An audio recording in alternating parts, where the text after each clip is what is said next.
Scottie Scheffler is the most dominant golfer we've seen in the PGA in nearly a decade, and I think he gets his way to the career Grand Slam before he turns 30.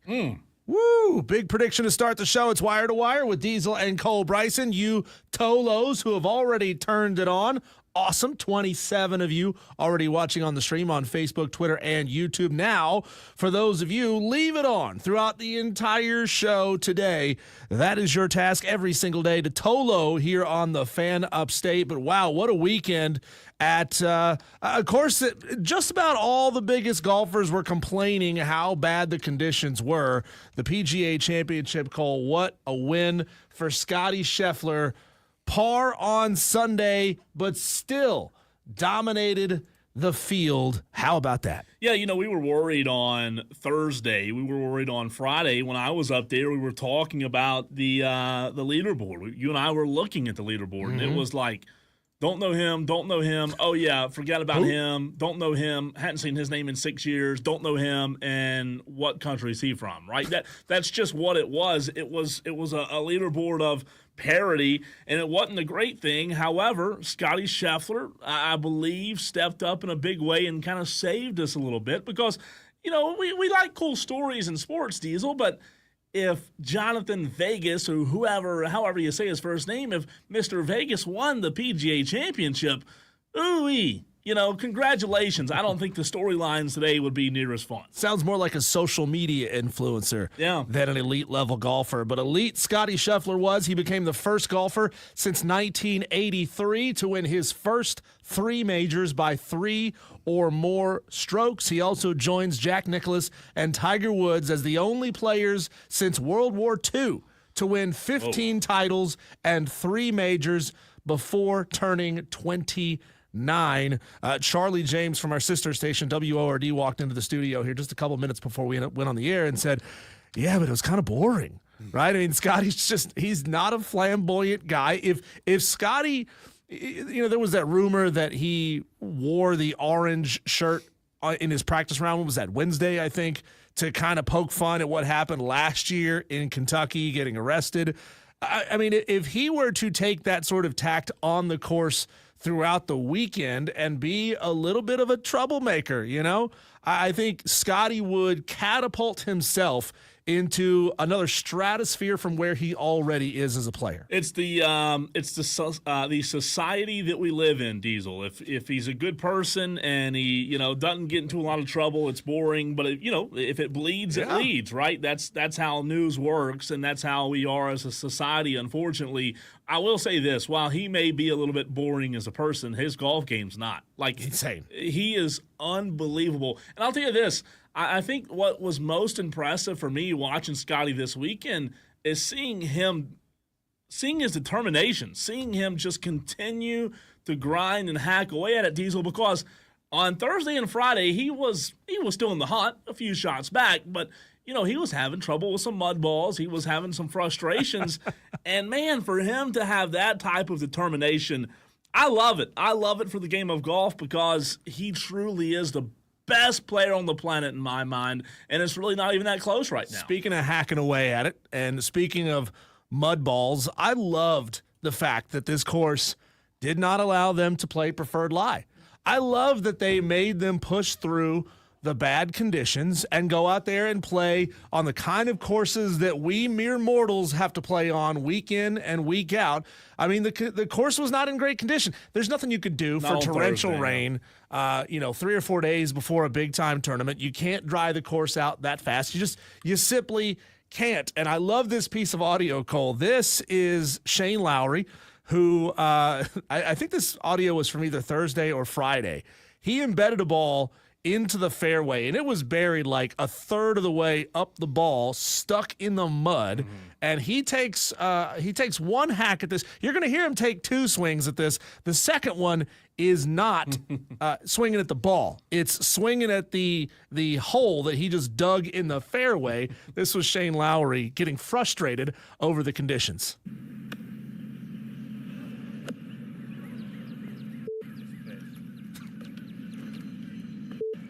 bleep this place. He wasn't happy. No, he wasn't. The divots were huge, weren't they? I mean, they were pretty large. I will say this on your comment about playing it where it lies, not doing a clean and drop. Scottie's comments, and we'll have the audio in the audio blitz at 4 o'clock, Diesel, from Scottie Scheffler, but his comments were intriguing on, I believe it was Wednesday or Thursday after the practice round or the first round, when he got to the podium and said, look, you work your entire life to try to perfect this golf shot, right? You work so hard, and then for the PGA not to allow you to clean the ball and clean and drop it, he was very frustrated. However, to your point, in other sports, conditions alter the game. We talk about it in football all the time. If a playoff game's in Buffalo, guess what it's going to do? It's going to snow. If a playoff game's in Green Bay, guess what it's going to do? It's going to snow.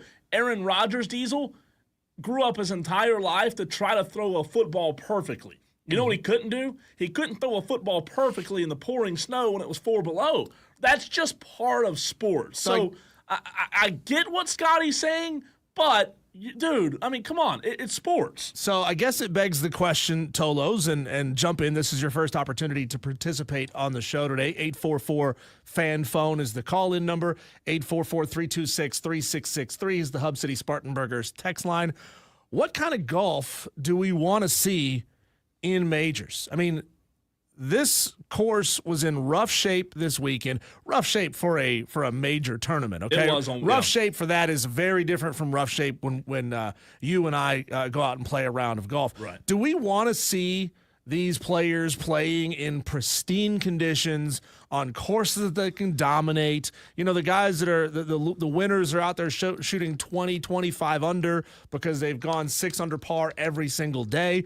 Or do we want to see golf where they have to fight, where they have to battle, where they have to struggle, where they're mentally tested? That's what I want to see. And I thought this weekend was phenomenal in that regard. I thought, you know, you had guys being forced to play really aggressively. There were a couple of really sneaky holes, and off the top of my head, I can't remember which one it was. It was part of the Green Mile where, these guys were driving the green pretty regularly, but it was right next to water. So if you screw it up, you're going in the water on one side, you're going in the bunker on the other side, and most of them played it safe and went into the bunker on purpose. I mean, I thought it was phenomenal golf. No, I loved every minute of it. I like the conditions. I've always been a conditions in sports guy. I love weather affecting golf.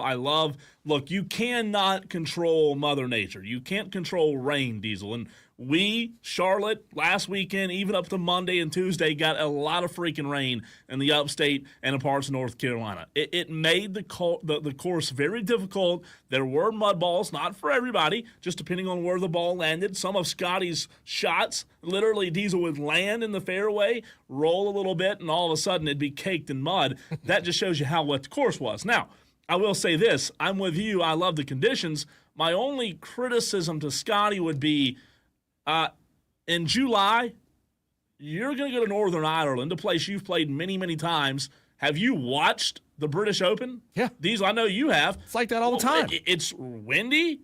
There's 40-mile-an-hour winds. It's raining sideways. You're playing at 7 a.m. our time, right? You're waking up and they're already playing golf. So your body's, adjusting to the time zone difference.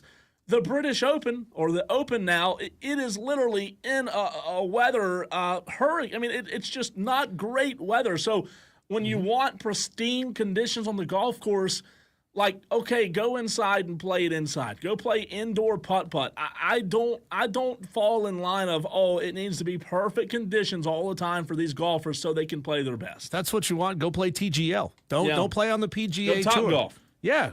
So, Tolos, join us on Wednesday. We'll be at Ingalls at 1524 Locust Hill Road in Greer. Cole and I both will be there for Wire to Wire live on location. Again, that's Wednesday, 1524 Locust Hill Road in Greer at Ingalls Markets, right there inside the Corner Cafe. A big show lined up for you for the rest of the afternoon. We'll get into our Diamond Nuggets in the very next segment. Clemson baseball, Clemson softball, South Carolina softball, all of them playing really well, had big weekends. Coming up at 3:45, is the WNBA now a tougher league than the NBA? At 4:20, John Whittle of the Big Spur and 24/7 Sports will join us to talk South Carolina softball and baseball, and a ton of daily wires, man. This was a loaded sports weekend. That's coming up weekend, at 4:45 and 5:45. So a lot to get to a little bit later on in the show. But Scottie Scheffler's performance, Cole, just absolutely dominant. -11, 5-shot victory over second place. He won himself $3.5 million, $3.42 million to be exact, of a $19 million purse, the highest in tournament history. What does he get for his PGA Championship victory? Well, he gets lifetime PGA Championship entry, a 5-year exemption to the remaining 3 majors and the Players Championship, and a 5-year PGA Tour membership, so he cannot lose his tour card for 5 years. Not that he was gonna. He's the world's #1 player. Mm-hmm. He was phenomenal. I will say this, going back to the conversation about the Grand Slams. He's got, 2 now? 2 different majors, 3 total major wins, 2 Masters, 1 PGA Championship. The U.S. Open and the British Open, Diesel, he gets those, and all of a sudden you're talking about Scottie Scheffler being in that conversation with the greats, right? Yeah. Here's what's interesting about that. Scottie's already, in my mind, my opinion, as good as a golfer as a lot of those guys, like a Rory. But just like in sports, with Michael Jordan in basketball and other sports, you have to have the rings to show for it, right? You have to have the accomplishments to go along with it. Just ask people who didn't have those accomplishments or who don't have those accomplishments. So whether or not he gets the other 2, to me, Diesel, watching him play, he is just simply one of the most talented golfers I've ever seen. So Scottie Scheffler is 28 years old. He turns 29 in a month. I think Scottie Scheffler, realistically speaking, completes the career Grand Slam before he's 32. And I think there's a chance he gets it before he's 30. Which, think about that, Cole. That's a year and a half. That's a year and a half from now. Like you better win one of them this year. Yeah. So he will have, to get it by the time he's 30, Cole, he will get 2 more cracks at the U.S. Open and 1 more crack at the Open Championship before he turns 30, because his 30th birthday is June 21st, 2026. That is the date of the final round of the U.S. Open next year. Wouldn't that be spectacular if he gets another major on his 30th birthday? What if he did this? What if, and I like that. I like where you're going with that. However, let's go at it from this angle. Let's say he doesn't win the Open next month, okay? So Scottie Diesel, he just won the PGA. He's already got a Masters. Think about it like this. He doesn't win the U.S. Open next month in Oakmont, okay? However, in July, he does go win the British Open, right? So he's got now 3 or 4. Fast forward to next year on the date that you just talked about, he would then have the chance on his 30th birthday to complete the Grand Slam. I don't know if this is going to be in Oakmont again next year in Pennsylvania, but no, it's at Shinnecock Hills Golf Club, and I think that is in New York State. Next year? Yes. Gotcha. So he would have the opportunity to complete the career Grand Slam literally on his 30th birthday. Do you remember the conversation we had last month after the Masters? You asked the question when we would get the next great golf story. We didn't say that, but I think that would be maybe the coolest golf story ever, just in terms of being able to do it on his 30th birthday. Well, yeah, that would be just a storybook way to make the career Grand Slam happen. Obviously, that puts the pressure on him this year for the British Open. It does, man. And we'll see what happens there. I've spent a lot of time thinking now that Rory has his career Grand Slam. Jordan Spieth is 1 away. He's the PGA away from getting the career Grand Slam. If I had to put money on it, Cole, who gets the career Grand Slam first, Scottie or Jordan? It's Scottie all day. Yeah. It's Scottie all day. Even though he needs 2? He needs 2 more. Jordan needs 1. And Jordan Spieth's play has been falling off over these last couple of years. He just has not been the lights out version of himself. I'd have to find it here, Cole. I know I wrote it down, but Jordan, he hasn't finished better than I think 28th in the last 3 years in a major, and he's missed the cut multiple times in the last 3 years. I don't think he gets it. No, honestly. I think Scottie, I think I'm with you. I think Scottie would get it before Jordan Spieth does. What's interesting about that, though, is Scottie Scheffler, like, I know this might be putting the cart before the horse here at ease a little bit. Scottie Scheffler could do it this year. Like, yeah. he legitimately could you imagine winning 3 in a year? But he could, though. Woo. So here's what's happened. We now are in the conversation now that he's won. Friday, when we had Scott Hamilton on from the Post and Courier, when I was at PGA, I don't know if you remember this question or not, Diesel. I asked Scott to talk about what they call the Tiger Slam. It's never been done before, but that's what would happen if Scottie Scheffler were to win the next 2. Tiger Woods did not win. Tiger Woods did not win 4 in a row in the same year. Tiger won 3 on the back and then came back in April and won the Masters. Scottie Scheffler 4 in a row. Right. Scottie Scheffler would then have a chance to complete the Tiger Slam, as only Tiger Woods has ever done that. So when you're talking about the history that he could make, he's certainly on the way. And the majors will come. If Scottie were to get the Open and the U.S. Open this year, and he would complete the career Grand Slam 3 out of the 4 in the same season, in the same year that Rory gets his career Grand Slam, his win at the Masters, I mean, would you put this up there? I've only really become a golf fan in the last couple of years, but would you put this up there with some of the greatest seasons in golf history, if not the greatest?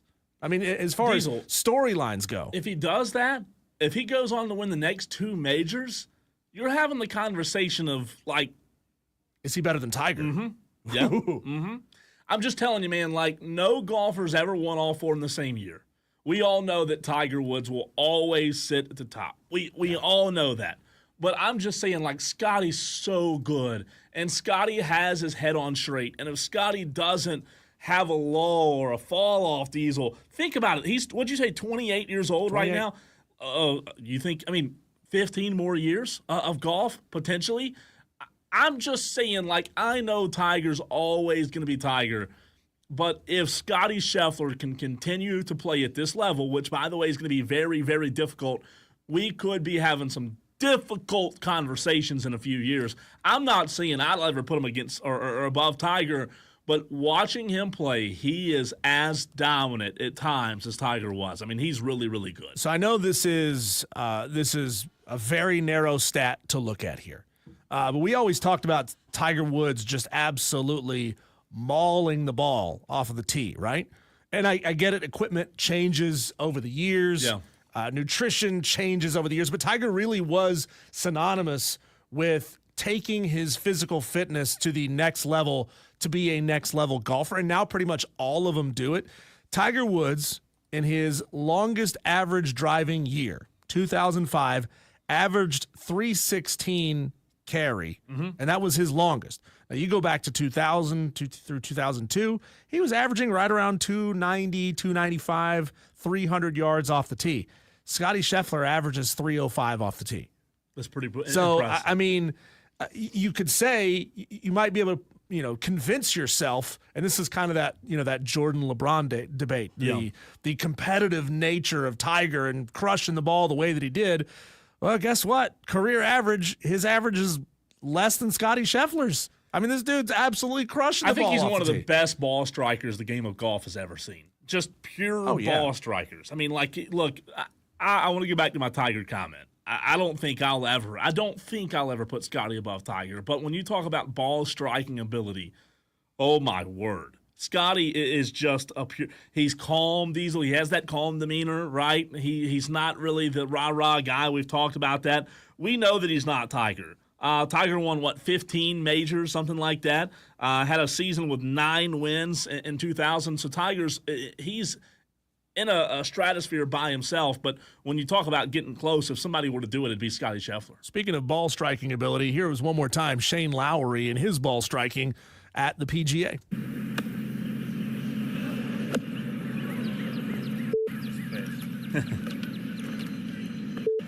Bleep this place. Yeah, he was mad. One more point on that, Diesel. Scottie Scheffler may be hands down the best golfer of this generation. However, I think one thing that we have to remember, Tiger Woods, Diesel, Tiger Woods had a cultural impact on the game of golf that I don't think anybody will ever have. No, Scottie's not even close, not even in the same ballpark with the personality and his ability. Like Tiger, he had this intensity about him. And Scottie is so flat, right? He is so composed at all times. And Tiger, while he seemed composed, there was just this underlying intensity that kind of substituted for a personality. Tiger, not the most flamboyant guy on the course. Now off the course, he had his issues, right? But I mean, he was so intense on the course, and I think that's what really drew him. To the texter's point here about Tiger making consecutive career cuts, Tiger made 142 consecutive cuts, and I'm going to look up the answer Jeff here R, for by the way, Diesel on the Hub City Spartanburgers text line. Jeff R bringing up what was that? 142? 142. That's impressive. 142. That's and so Scottie impressive, Scheffler, I'm trying to find the answer here for you before we go off to break and see if we can find out how many consecutive cuts Scottie has made. He has made, 44. So he has got a long way to go. He'll get it up there, though. Cuts. I can tell you that. He'll rack it up there. I don't know if he'll make 142. And Madcraft brings up, he said Scottie Scheffler literally got arrested. What are you talking about? Madcraft, let's compartmentalize things here. He got arrested, but we all know that Scottie Scheffler did not get arrested because he went off and did something atrocious off the course. He literally turned into the goal. I mean, I don't use that. I don't say, Scottie Scheffler, Diesel, he's in this. No, it's Call me different. when Scottie Scheffler nearly loses a leg because he's all hopped up on God knows what. It's driving, recklessly fast down winding mountain roads. It's just different, man. You turned left into a golf course, and that's why you got arrested. It's not the same, Matt Kraft. It's not. And I don't know what you're talking about with the cultural impact. He has not had – dude, come on. Tiger and the cultural impact he had on the game of golf. That will never be matched. Even if there is golfers that are put on God's green earth that are better than Tiger Woods, the cultural impact that Tiger Woods had on the game of golf will never be touched. It just won't. It's just something spectacular. Diesel, a historic weekend in the state of South Carolina. Clemson and South Carolina softball just absolutely dominating. Let's take a look at what happened on the diamond this past weekend, a segment we call Diamond Nuggets. That's next.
Craft arguing in the stream in the comment section. You don't say. Yeah, I mean, really, another day, another dollar. I mean, I tell him I'm going to open the phone lines up, Diesel, if he wants to talk about the Tiger transcending golf with the cultural impact. Guess what? No phone call. Phone lines dead. I don't know, Matt Kraft. If you want to talk about it on the phones, I told you I would. But got to figure out how to use a rotary phone first. We got to move on. I gave you your chance to stay on the golf subject. There's not really a debate for me. There's not really a debate for Diesel when it comes to what Tiger did on a cultural impact scale for the game of golf. If you want to get back into it later, we can. But Diesel, what happened on the Diamond in this segment of Diamond Nuggets, where we touch on some different nuggets related to Clemson softball, baseball, South Carolina softball, and baseball as well.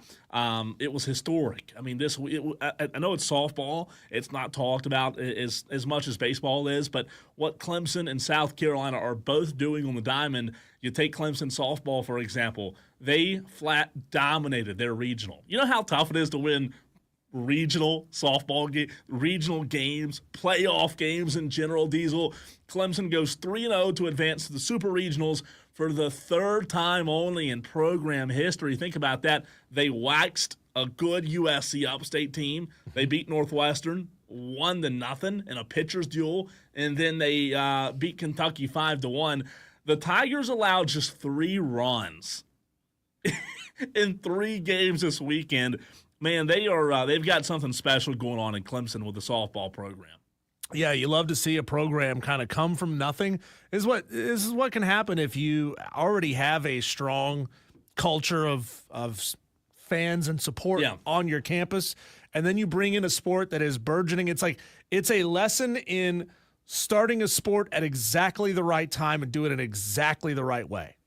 John Rittman deserves an absolute boatload of credit for what he's done with that Clemson softball program, because it's competitive. The conference they're in is competitive, but for them to still be a newer program, Diesel, Clemson softball hasn't been around forever, right? And for them to just dominate in the way that they have, it's really impressive. So now on the ACC softball front, Diesel, Clemson advancing to the Super Regionals.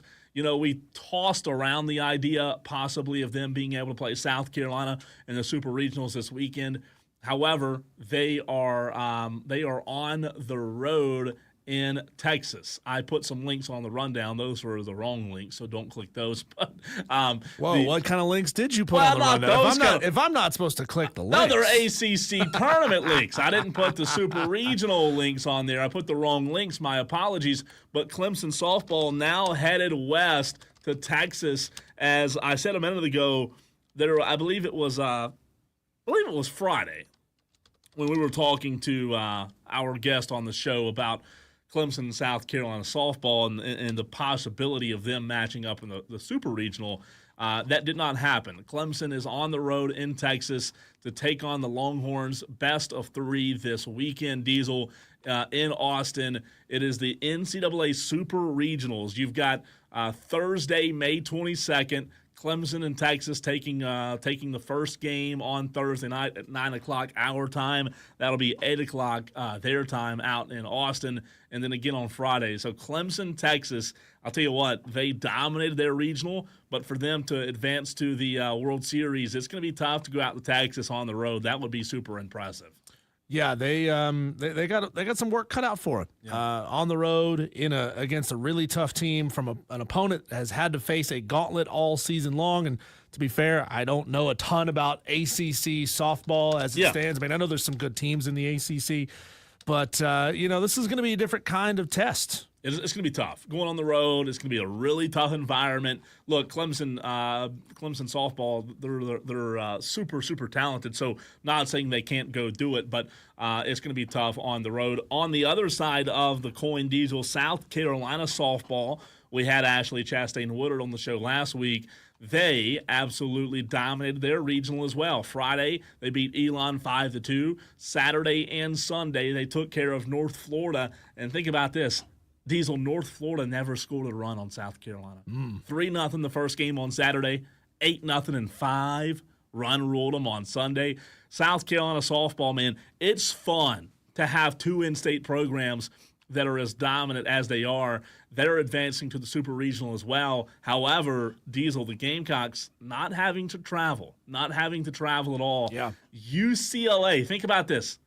The cross-country trip for UCLA on the softball diamond going from California to Columbia, South Carolina. That Super Regional begins on Friday at 1 o'clock, so we should catch the tail end of that one as the show opens.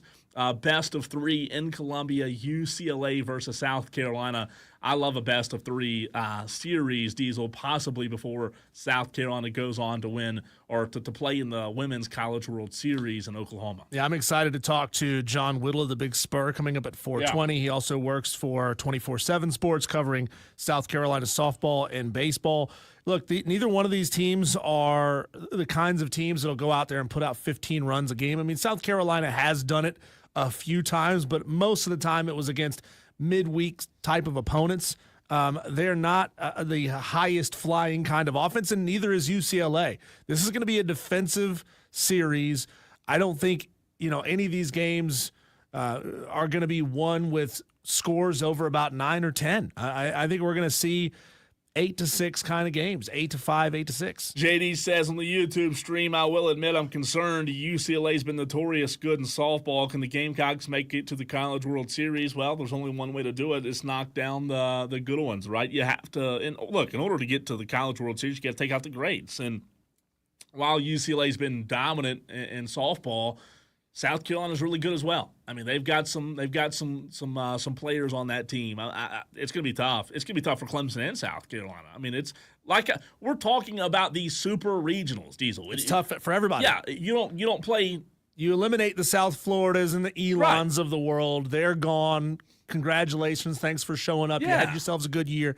Now it's time for the truly great teams to go at each other. Also, shout out to Liberty, knocking off number 1 Texas A&M last weekend in softball. I mean, you talk about a team that's not supposed to advance, using that diploma mill money up there. I know to get themselves a great team. I mean, A&M's been the best team, one of the best teams all season long. That was a huge upset. So shout out to Liberty on that. Also on the Diamond in this segment of Diamond Nuggets, Diesel, Clemson baseball. Boy, we talked about that last weekend and just how big of a series this was against Pittsburgh. Not in the fact that, Pittsburgh's this great team, because they're not. They're not good. But just from a mental standpoint from Clemson baseball, needing to right the ship, they did. 6-1 win, 11-2 win, 13-6 win, a sweep. Much needed just for the mental state of Clemson baseball. Yeah, I mean, you get yourselves into a mindset of we can't do this. We're broken as a team. We've got the yips. Nobody's scoring. Nobody's hitting. Why can't we? And then all of a sudden, bam, you have I'm bad at math here. You got a 30-run outburst over a 3-game series. And when you win the first game with just completely dominant pitching the way Aiden Canuck and the rest of that staff did, that has got to give you a spark. And to JD's credit, JD was saying, I think they turned it on in the ACC tournament. Well, maybe you missed it by a week. You missed it by a week because maybe they're turning it on the week prior, which, man, that's crucial. And you did what you were supposed to do against a Pittsburgh team that's not good. That's the main thing. Like, when you look at what Pittsburgh's done this season, not really impressive for Clemson to do exactly what they were supposed to do. It's comforting because it's going to be tough in the postseason. We see it in softball. It's going to be tough in baseball as well. A little bit later on in the show, we'll get into the matchups and on a deeper front. But South Carolina, Diesel, they did upset number 1 LSU on Friday night. However, things didn't go as well in the next 2 games. 28-28. The season for the Gamecocks ended exactly at 500. I mean, if you were to say that they were 500 in SEC play, be different. or a couple games over 500 in SEC play, and then they had some tough midweek games, I'd say okay. I mean, it's a first year under a new coach, time to figure it out. We get it, but that was what a rough season. Only 6 SEC wins. It still leaves people scratching their heads. I mean, and let's be real, that one win in this series came off of a walk-off wild pitch, and if that wild pitch doesn't get thrown, or if there's not a runner on third base, we may be talking about a South Carolina team that got swept and ended the season under 500. And that's why I thought they would. I mean, I predicted them to get swept. I didn't think they'd get one game against LSU, but they did. So when it comes to what's happening on the Diamond Diesel softball, Clemson and South Carolina softball will compete later this week in the Super Regionals to advance or try to advance to the Women's College World Series. And then when it comes to baseball, conference tournaments cranking up. Clemson will play on Wednesday. They'll play either Virginia Tech or Stanford, and conference tournaments all across the country ramping up as well. North Greenville baseball did fall over the weekend in their regional that they were playing in, so their season has come to an end. Talking about Landon Powell's team, South Carolina SEC tournament will play tomorrow versus Florida in Hoover, Alabama at 5:30. So we should have some of that on the show for you in terms of South Carolina and live action. But it's that time of year where the rubber meets the road. Can we just forget all this messing around, this will they, won't they, South Carolina ever call up Landon Powell? Can Paul Mainieri just stick around for another year, bring Landon down as his coach in waiting, assistant head coach? That way South Carolina fans can get past he doesn't have experience coaching at a big program. I mean, you literally bring him onto your staff and you make him the coach in waiting. That just feels like what should happen to get Landon to Columbia. Yeah. We all want him there. South Carolina fans, even the ones that are apprehensive over Landon not having major Division I experience as a head coach, that would get you past that. And it would set up nicely. It just doesn't seem like that's what Landon wants. But instead, you're going to get Monty Lee. I don't know. I mean, it looks like it. Top paid assistant in college baseball. But it's interesting. That's a little scoop on the Diamond Nuggets for you. We'll dive back into that, obviously, throughout the week as the Super Regionals approach and the conference tournaments begin in baseball. When we come back, Cole, right here on the Fan Upstate, a wild weekend in the WNBA. Another superstar has made her way into the league. And I'm here to tell you that the WNBA is actually a tougher league than the NBA. I'll tell you why and see if you agree with me next, right here on the Fan Upstate.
Cole, if I was trying to sell you the same bill of goods that WNBA Commissioner Kathy Engelbert is trying to sell us, that Angel Reese and Caitlin Clark is the Larry Bird, Magic Johnson of modern WNBA basketball, would you buy it?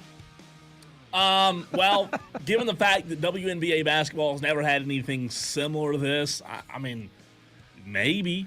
This is the first time we've ever talked about the WNBA having a rivalry like this. And this is a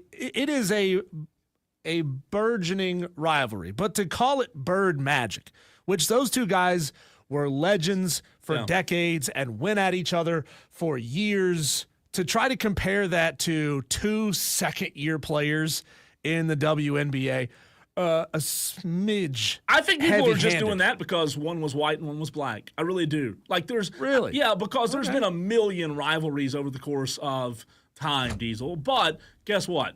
When a white woman and a black woman are going at it, it causes all of this crazy nonsense, and it becomes more than the game of basketball. And then people think, oh, well, what's one comparison with a black guy on the basketball court and a white guy on the basketball court? I don't know. I'm not saying it's total BS. It does seem a little lazy or easy to me with this whole Bird Magic thing because at the same time, you're right, they were great, but these two, they're brand new on the scene, and it's not even close as of yet. I'm not going to begrudge Kathy, even though I think her comparison is patently false at this point, because it needs 10 more years of this to be anywhere near approaching the Bird Magic rivalry on its own different scale. I'm not going to begrudge her saying that, Cole, because she's got to fake it till she makes it. The WNBA, you and I both know, doesn't even come close to turning a profit. It is heavily subsidized, even though they have seen a dramatic uptick in viewership and merchandise sales and ticket sales and all that kind of stuff. Even though we're seeing that, it's not anywhere close to being a profitable product. So I'm going to let Kathy Engelberg go into marketing mode and say this all she wants to. I mean, I don't even care if they put it in the promos. You know, you want to try to put commercials on whatever network shows WNBA, because honestly, I don't know. Yeah. If you want to put them in the promos, put flashes of Bird Magic going at each other and then put them side by side with Reese Clark, fine, go ahead and do it. I don't care. You gotta sell it in some way. And if you can then bring a good product when it actually happens, fine. But the problem is we're not getting really a great product. As JD is pointing out on the stream, there's big-time blowouts in this head-to-head matchup when these two teams play. But there's one thing I want to point out to JD's comment, because I've heard this. I heard this on the Rich Eisen show. People are saying, Diesel, it's not a rivalry because one team lost by 35 points. We're not saying the two teams have a rivalry. No, it's these two. It's the two players. It's these two. It 100% is a rivalry between the two players. I think somebody this morning made that comment. No. It's two players. Yeah. It's not two teams. The point is, there's a 100% chance when their teams face off that these two are going to get tangled up in some way. Right. And we're going to be talking about it, right? Yeah. It sparked back up this weekend. I'm sure by now pretty much everybody has seen the play. Clark and Reese, they got tangled up. Angel fouled one of Caitlin Clark's teammates. Hard. Boston pushed her in the back. There was no call. Caitlin Clark said, "Oh no, you don't. You're not going to do that to my teammate." And she retaliated by hacking at Angel Reese's arms. Angel pops up. She's like, "You're bleeping crazy," and they start getting in each other's faces. Now Caitlin just like a boss just walks away while Angel is really upset. Caitlin's over there just stone-faced, not giving her anything. I say good. Honestly, I say good. We need these two hacking at each other because it's going to get people to pay attention. Yeah. Hopefully, eventually, it turns into better basketball and closer games. But we need more of these rivalries in basketball, and it can't just be two teams going at each other. Caitlin Clark and Angel Reese together, and by what I really mean is mostly Caitlin Clark. These two cannot carry the league together as far as storyline and watchability goes. What I will say, though, Diesel, is it's kind of similar to NASCAR. NASCAR is not a sport that everybody watches. The WNBA is not a sport that everybody watches. Yeah. We kind of have to have these feuds of to be engaged. Of course. Because you and I aren't sitting at home on a Saturday night watching a WNBA game. I know Dave Portnoy and others get invested, and that's awesome that they're invested. But like the reality is, it's not the NBA yet. I think they get invested because it's easier to handicap games like that. It's easier to handicap WNBA and women's college basketball because you know that the team that has the one most talented player in the game is probably going to win most of the time, so it's easier to gamble it. I'm excited now that Paige Beckers is in the league. I hope now she's not as fiery as these other two are. I hope that sort of ramps up just a little bit, and we now have a rivalry between Caitlin Clark and Paige Beckers get going on the court because we need more of those, right? If there's only 12 teams, we need more of these interesting storylines. What's going to happen? This could be explosive anytime they step on the court together.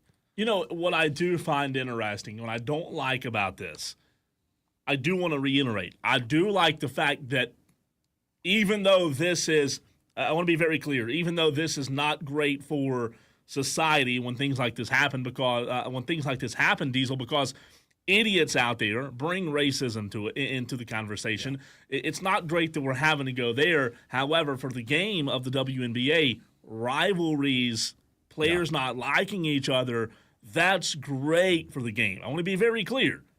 Players going at it, players not liking each other, there's nothing wrong with that. That's called sports. It happens in every sport. It's happened for 100 years, Diesel, for more than 100 years.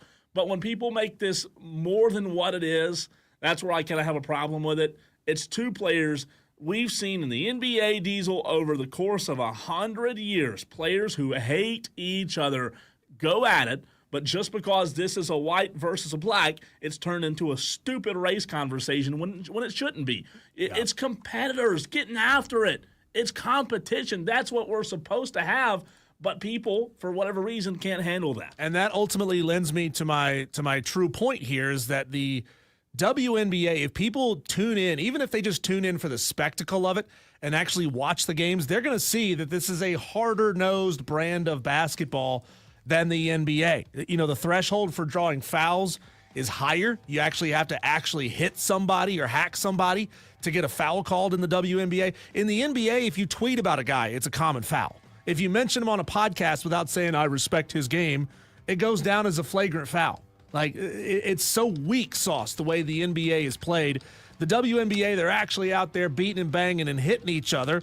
And I think that is going to be the ultimate thing that gets true basketball fans invested in the game because they're going to see it as a harder-nosed brand of ball. I don't know that I completely agree with that. I don't watch basketball to see fights. I want to see the good I didn't say fights. I mean, that's what they were doing. Hitting each other. I mean, not punching each other, hitting each other in a basketball play kind of way. Yeah, I understand, you know, some people want to see that. I would rather see good officiated basketball, which I don't think we get. I don't think there's good officials on planet Earth in any sport. I just don't. Diesel, how about this? A ton to get to from the sports audio world over the weekend, from golf to NASCAR, the WNBA. So much was said. We have a little old-fashioned audio blitz for you next.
it's cranked.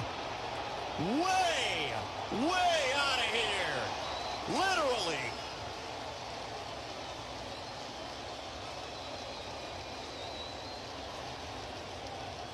Yikes.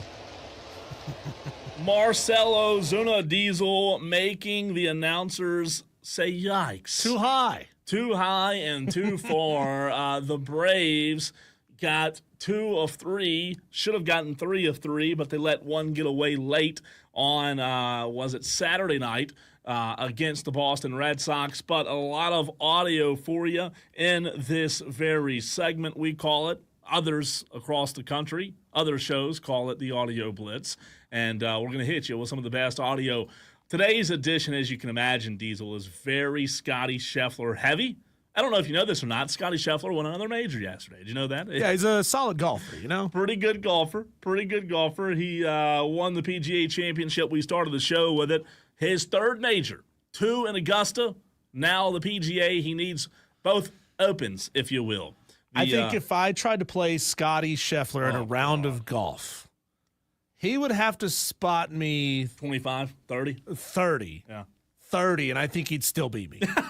He'd still beat me. I mean, if we were playing like strict rules of golf, I'll bet you I'd have to get 40 strokes to have a chance to beat Scottie Scheffler. Some really good audio. I mean, come on. From Scottie in this audio blitz, Diesel. He's had the same golf coach, swing coach, since he was 7 years old. Here was Scottie talking about that after the tournament. Yeah, Randy, he's taught me since I'm 7 years old. And so, I can't imagine what that's like from his end. As far as I'm concerned, he's just, he's the one who teaches me how to swing it. And, he's pretty much the only guy I consult when it comes to that kind of stuff. And, he's a bit of a crazy person at times, but he's pretty much a savant when it comes to teaching me the golf swing. And, he's a pretty special guy as well. And, I'm thankful for what he's taught me in the game of golf and in life as well. I felt like Randy always did. I mean, it's hard to really boil it down to one thing, but I felt like throughout the entire time he taught me, he always did a really good job of helping us all stay patient. I think especially when you're as competitive, I think, as I am, when you're younger and things aren't going the way they're supposed to, Randy always did a really good job of reminding me that it was a long journey to become good at golf. You're going to have ups and downs, and I kind of fought my body for a while there in college, fought some growth spurts in high school, and I wasn't always the best player. I always felt like I could be the best player, but I was a good junior player, a good amateur player, and I did a good job kind of rising up the ranks and in professional golf. And Randy was always right there by my side, helped me stay patient, and teaching me little things along the way. There's a lot of people in the background of teams and athletes, Diesel, who are very, very successful that don't get the attention and the notoriety that Scottie gets, or whoever, right? The best team out there. There's a lot of people in the background that don't get the recognition. Think about this. Randy Smith has coached Scottie Scheffler since he was 7 years old in North Texas. And now kind of full circle for him to be as good and dominant as he is. It's got to be a pretty cool feeling for Randy as well. Kind of a father figure for him as well. Yeah, how do you teach the best golfer in the world? I've always wanted to know how, like, when he's that good, how do you tell the best golfer in the world what to do? Right. He's like, no, my swing's good, bro. I don't need you anymore. Yeah. I mean, but that's how you know you actually are one of the best, is that you recognize the fact that you need coaching no matter how good you are. You can always improve at anything it is that you're doing in life, no matter how good you are. Last night, Diesel and NASCAR had their all-star race. I don't know that this is a good thing for the sport, but the all-star race might be the best race of the year, which in other sports is kind of reversed, right? Like we don't like the all-star game in football. We don't like the all-star game in basketball, Diesel, in the NBA. We don't like the all-star game in baseball or whatever sport it is. But NASCAR, it's opposite. It's like, oh, this is like the best race of the year. I don't know that that's a good thing, but this is how it sounded last night. Christopher Bell getting the win. I hate to say that, but if you're going to win this race, you're going to do it off your front bumper. To the outside he goes. But Logano's clear. See him moving down. Back into him. See him use the right side of that car. He's got a half a car length on Joey Logano. Back even down to down the back straightaway. Joey's running him down the racetrack. He moved him up. And Chastain almost ran over Logano in the process. How bad do you want it? He just showed you. That's exactly what you have to do to finish these passes. You better run and hide. Christopher Bell, who led 18 laps earlier, back to the lead. Chastain trying to take second away from Logano, who's led 139 laps tonight. Yeah, now you see Chastain get a little bit too high, has to lift in the middle of the corner. But Joey Logano still leaving that outside open. Christopher Bell, Diesel gets the win after you heard. Logano led almost 150 laps last night. The All-Star race at North Wilkesboro, just spectacular. I watched a little bit of it. I didn't get to watch the whole race, but I did see some spots where, man, they were getting 3 wide. And there was a spot, it was somewhere in the 160 laps to go range where I think it was Keselowski was set in the middle in a 3 wide battle for first place. And I was like, man, this is must watch. You can, and imagine what it's like being in the cockpit of that car in the middle, right? Yeah. I mean, you're already on a tight racetrack. And, a lot of these guys were getting just a little bit squirrely from time to time. And just kind of, it feels like you're in a ping pong ball where the paddles are this far apart. But why do we have to have this, though? Think about it from a NASCAR standpoint, and we can touch on this again in Overreaction Monday coming up in about an hour, Diesel. But the guys who are running the sport of NASCAR need to realize, okay, we have our all-star race at North Wilkesboro, short track. The ratings, fans, everybody loves it. But it's a one-off. That's not good. See, no, I disagree. I think if you try to copy and paste and put this somewhere else, I don't know where that would be. Even if they built a brand new track in the short track, maybe a little bit bigger than North Wilkesboro, but not much. If you try to create all these events, it kind of waters down how special the All-Star race is, right? I mean, I don't want to see 4 races over the course of the season just like it, because then it ceases to be special. I do. I want to see 10 of them like this because it's racing. And what we got at Bristol was not racing. If you can figure out a way to make them all unique, even if they're not, if you want to splatter a couple of points, non-points races or challenges throughout the season, do whatever you want to do. Just don't copy and paste this all-star race at North Wilkesboro. Leave this where it is. I mean, I would love for that region to get a revitalization, and I'm sure it already has gotten some, and that track has a new surface, and it got one last year. To create like a palace for NASCAR right there in the hills of North Carolina, I think that would be a phenomenal thing for the sport.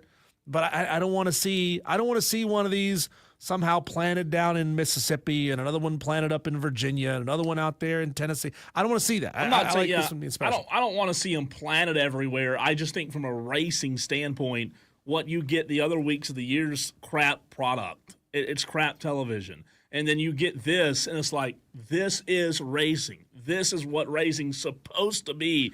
You can pass. Oh, what a great idea that is. You can pass drivers. And you'll go to Bristol, and it's like a snooze fest. It's just something, I don't know. I loved last night. It was great, except for the I want to see them all have like a crushable bumper, let them hit each other. Yeah. I mean, make it fun. Do have one problem with it. We'll talk about that in Overreaction Monday at 5 o'clock. Going back to Scottie Scheffler, Diesel, what is his favorite part of the process of golf? When I think about the game of golf, I mean, my favorite thing to do in golf is probably just when I can be by myself and I can just practice.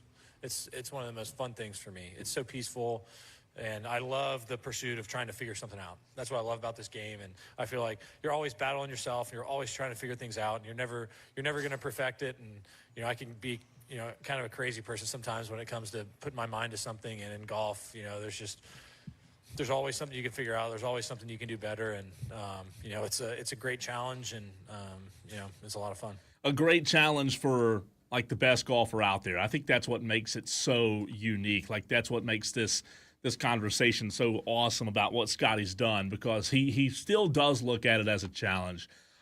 It was a challenge, but they were unsuccessful. Diesel, the Denver Nuggets yesterday, Game 7 against the Oklahoma City Thunder. Nikola Jokic. You know one thing about him? He is brutally honest. Do you leave this series feeling like you guys are still close to being able to win another championship, or what are your thoughts after 2 Game 7s? And I know you dealt with health issues, not you, but Aaron and Michael. Do you feel like this team could still win a championship as it's put together now? I mean, we didn't, so obviously we can't. If we could, we will win it. So I don't believe in those if stuff. So we had the opportunity, we didn't win it. So I think we can't. I love that answer.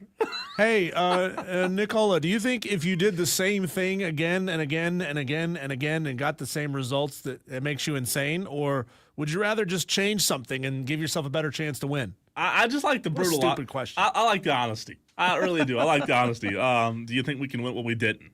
If you know, if we coulda, we woulda. That bucks the narrative so often that you hear about college coaches who haven't won the big one yet, haven't won an ad. Well, it's not that they can't; it's that they haven't won one yet, and then that sort of takes now you're projecting that something will happen in the future, maybe, so we should give this guy some grace and credit now. Whereas Joker is like, well, no, we can't do it as we're currently. We got to change things. You got to change it. If we could have, we would have won. I love that. I love the answer from the Joker there. Here's how yesterday sounded if you were not watching the ending of the PGA Championship in Charlotte. Scottie misses left. No matter. It'll just make the final margin 5. Scottie Scheffler wins in a runaway in the showdown at Charlotte.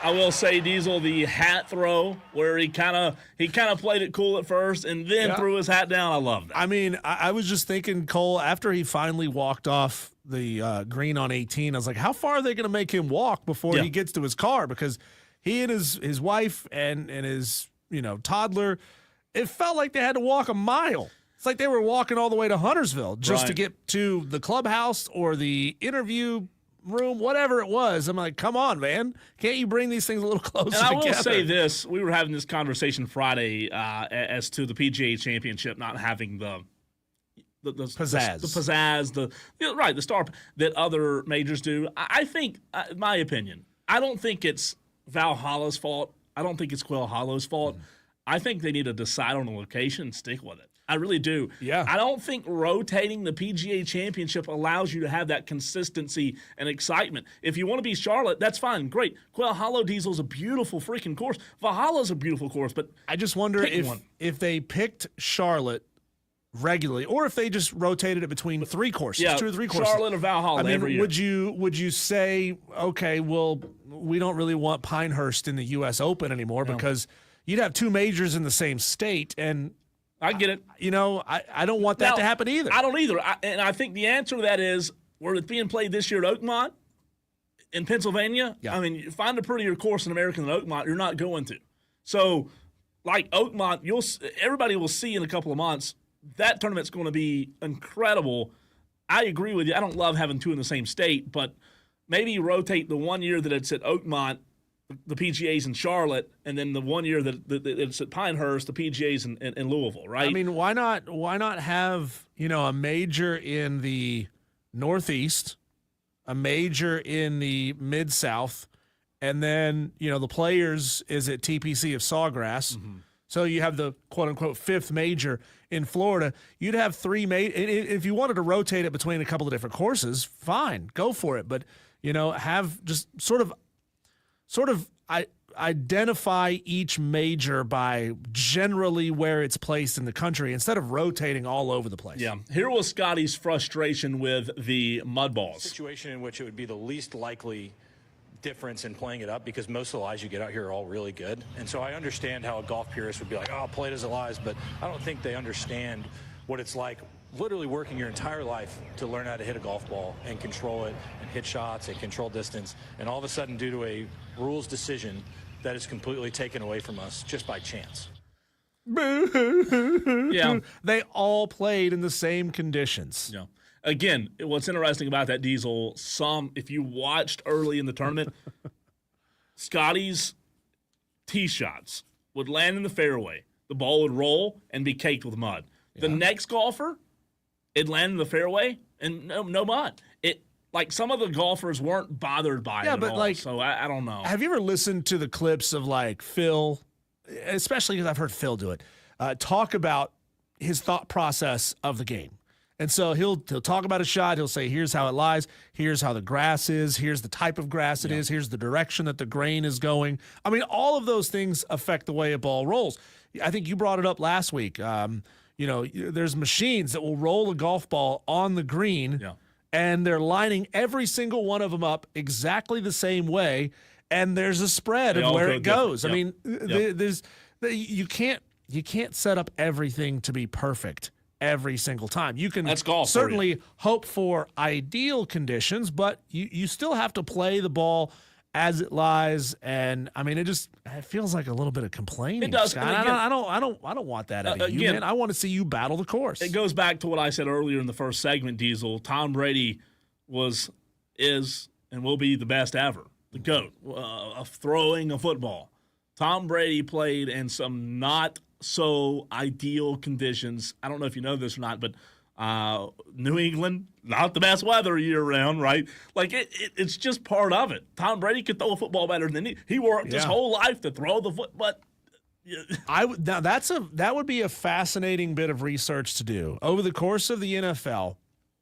Where regionally in the country, where do the best quarterbacks in the NFL in NFL history come from? Do they come from places where they had to learn to play in adverse conditions? Right. Or like a Josh Allen. Or do they come from places where, they had the best conditions in college and then they go off to the pros and they, face something considerably different? One more piece of audio for you before we bring on John Whittle. Bill Belichick continues to go on more and more shows. He was on Good Morning America. Here's what he said. About your relationship with Jordan Hudson. It's been getting a lot of attention. She isn't here this morning, but what do you think about all the attention that your relationship has been getting? Yeah, well, she's been terrific, through the whole process, and she's been very helpful to me. She does the business things that don't relate to North Carolina that come up in my life, so I can concentrate on football, and that's really what I want to do. I acknowledged her in the book. She was very helpful on that with the tribute pages, and also giving a perspective of the book from kind of a business side. Sometimes I get a little football technical, and so she did a good job of keeping me on balance there. So what did Jordan mean to you? Well, we have a good personal relationship, and I'm not talking about personal relationships, Michael. You know that. Okay, I know that, Coach. But I'm saying, are you happy? Yeah. You look happy. Yeah. I never thought I'd see you doing yoga. Only happy people do yoga, Coach. I love that quote at the end by Strahan Diesel. Only happy people do yoga. In that first part of the interview, it almost sounded like Bill Belichick was saying, look, she's my secretary. She handles my business stuff. Yeah. Secretary with benefits, maybe. It's something I brought up last week. I hope that eventually people get to the point where they stop asking about the relationship just for the sake of asking about the relationship.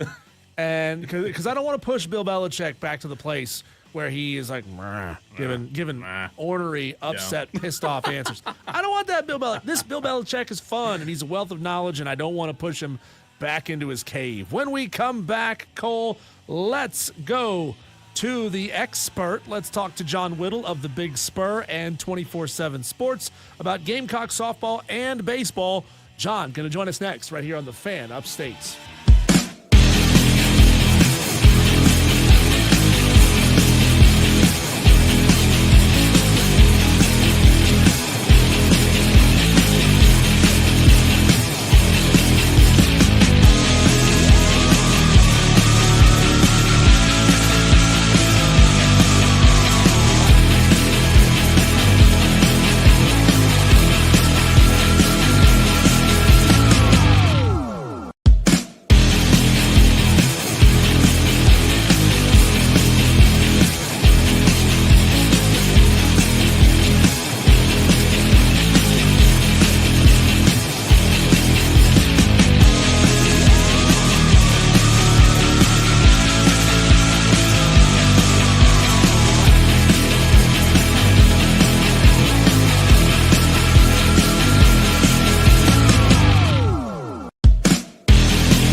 How fun is it to have two elite softball teams right here in the state of South Carolina at the same time? Notice I led with softball teams because you can't say that we have two elite major college baseball teams here in the state. Clemson playing really well. South Carolina, not so much. Their season comes to a close with a 500 record.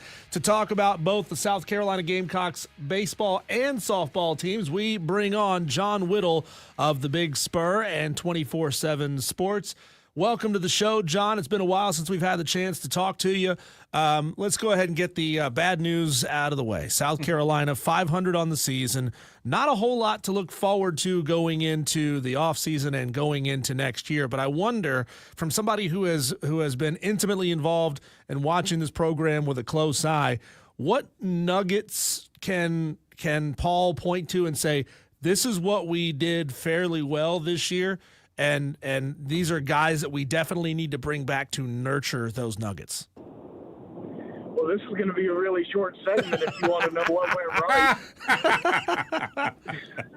Well, thanks, John. We appreciate it. All right, see you later. They went undefeated against non-Power 4 teams. What does that count for?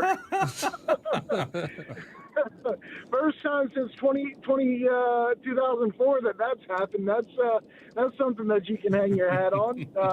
2010 if you count ECU, or don't count ECU, but no, I mean there's not really hardly anything that you can point to that you can hang your hat on. Like the players that you brought back got worse. The players that you brought in weren't very good. The players that you have don't really enjoy being there a whole lot. You didn't win games. You won one series out of 10 in SEC play. You set the record for worst ERA in school history. You're at the bottom. I say you're at the bottom of the SEC. You're basically 15th out of 16 in every SEC category. Ahead of Missouri. But you're at the bottom of the SEC in basically every major statistical category, especially from a pitching standpoint, and towards the bottom in most offensively. So yeah, I mean, I don't know what you can really point to. You've got a couple of really good freshmen that you really, really like in Bo Hollins and KJ Scobie, but I got bad news. They just released all SEC today, which includes the all-freshman team, and I think there were 12 guys on there. Neither one of them were KJ Scobie or Bo Hollins. So what does that mean? The other team's got good freshmen too. Yeah. So it's I don't know, guys. I don't know. It's you asked me what you point to for next year, and I'm looking around trying to figure it out, and there's not a whole lot. It's interesting, John. I hear you. I agree with you. But I think at the same time, when I hear you say that, I ask myself, well, okay, if you're going to start stepping in the right direction, if you're going to start getting this program back to being relevant, is it best to do so with the guy you have, or is it best to start fresh? Even I know it's been 1 year. I get that. However, 1 year's 1 year. You do see some proof in the pudding in 1 year, even though it's not a lot of sample size for you to judge someone off of. What is John Whittle, somebody who's been around South Carolina baseball for a long, long time, what do you think needs to be done in terms of the direction the program needs to go? Well, here's the thing I ask myself is do you believe in the guy that you have running the program to be able to get the program going again? And I don't know that's the case. Like, you took over a program that wasn't where it needed to be, but it wasn't terrible. The first week of May last year, they were ranked 13th in the country and projected to host a regional. Now, things didn't go well at the end of the season, and whatever. But you lost a couple of really important guys, a Cole Messina, for example, but you were bringing back some good players too. I mean, you don't forget, but there's two guys on this team who are probably going to be picked in the top 4 rounds, top 125 picks or so of the draft. Like, you aren't just replacing a whole bunch of bad players. You've got to replace your good players too. And you have good players that you're going to have to replace who didn't play well this year.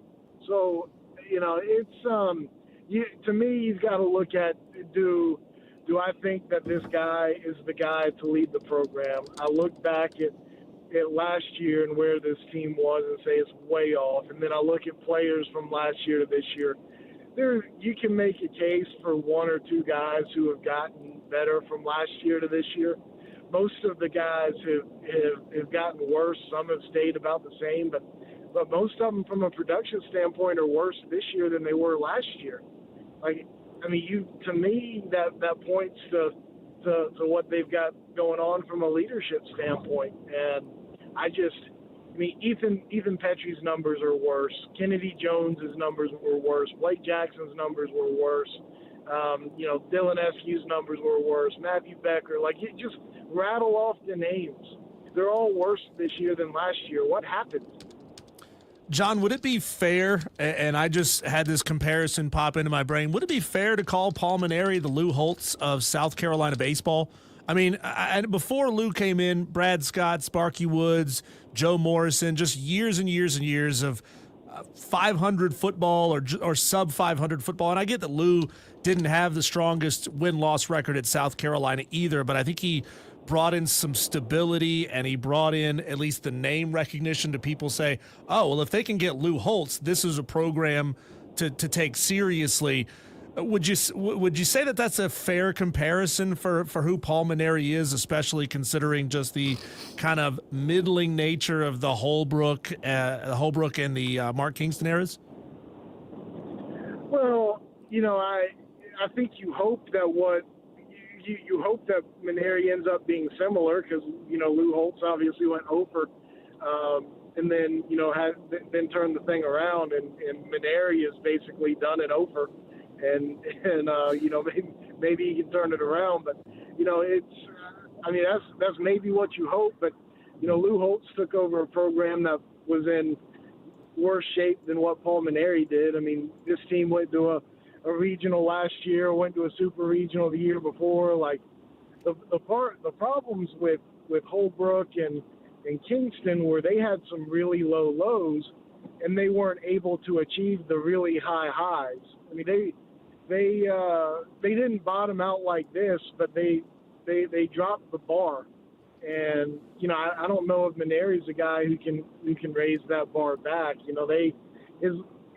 I know he went to a super regional his last year at LSU, but they were 13 and 17 in the league that year, and LSU fans were growing a little wary of him as well. And obviously he retired for largely because of the medical issues he had at play, but it's not like he was retiring at the peak of his game either. He was wearing a little bit thin in Baton Rouge, and yeah, he's got some name recognition and has a whole bunch of wins and a national championship, but it's a lot harder to sell guys now on what you did so long ago.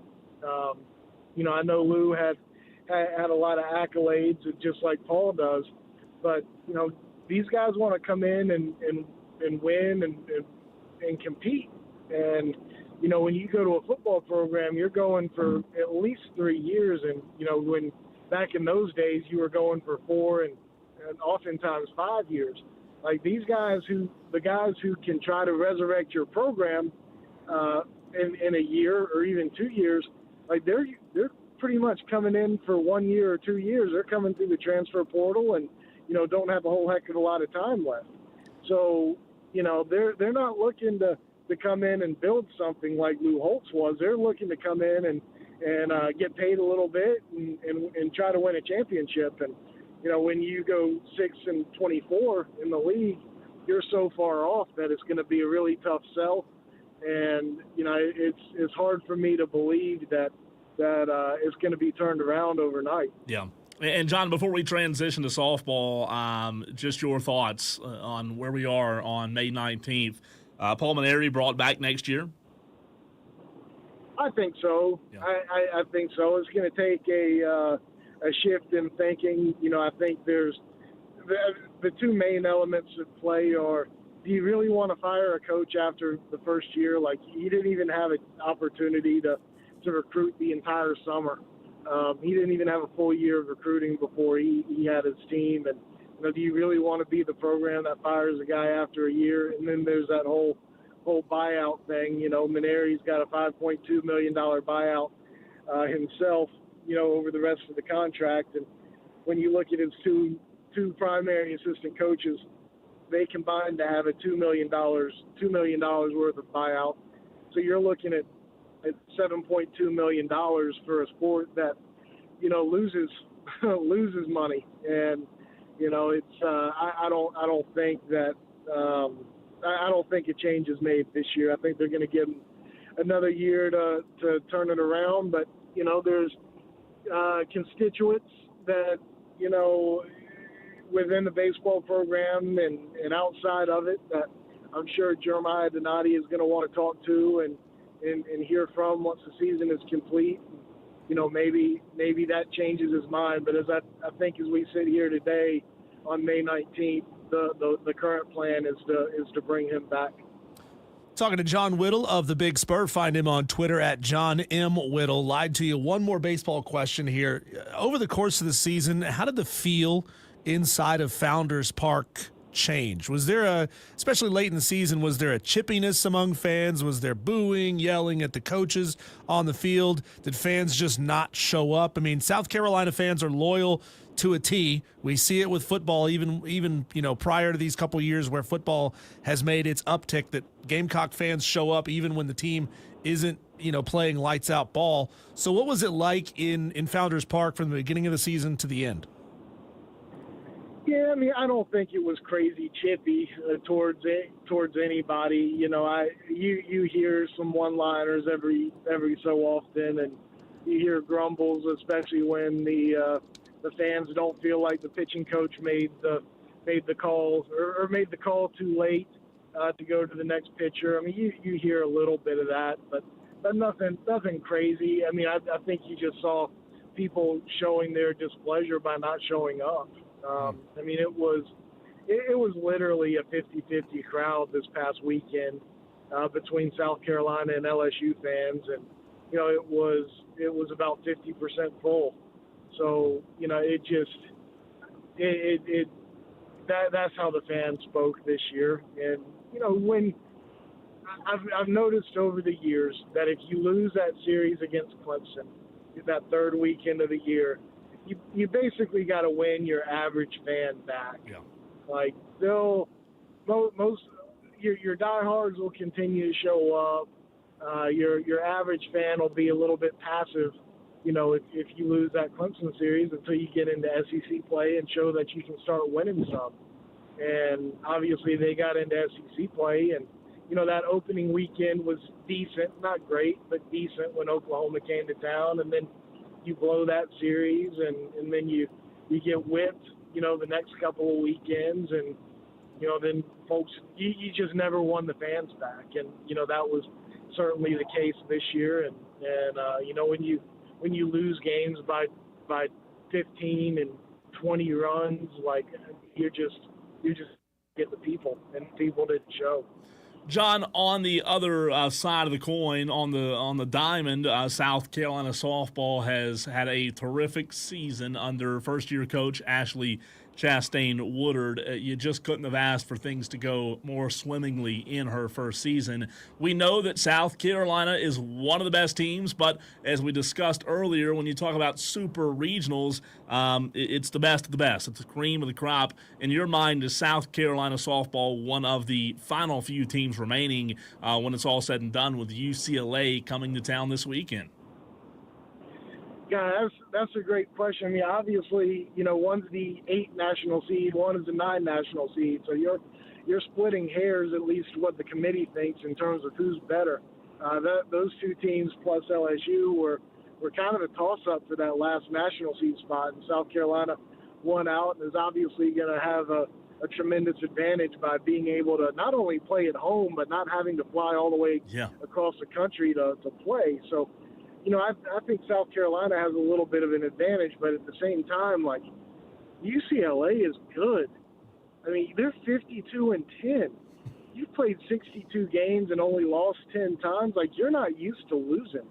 And those girls can hit.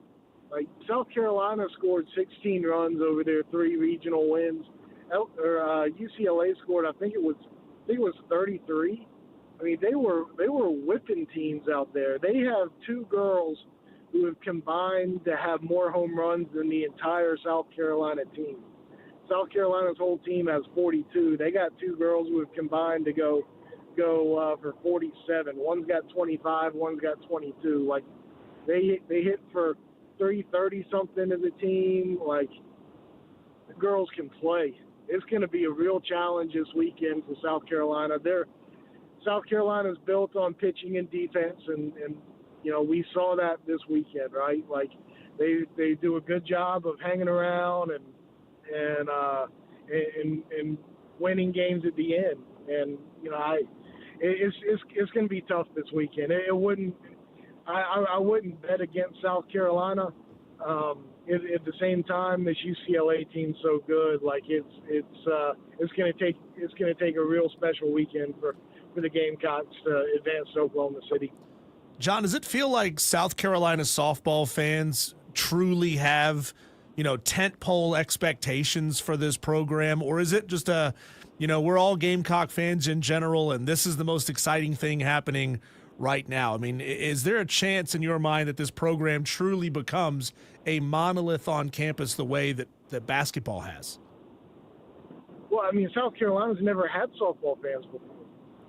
So, like, we're kind of trying to figure that out as we go. Like, I went to a few games at the start of the season. They were playing Texas Tech. I think it was the 3rd weekend of the season or 4th weekend. And, Beckham Field, which holds like 1,800 people, was maybe like a 3rd full. So, like, it's taken a while for people to latch on because, like, there's not been good softball around here in a whole lot of years.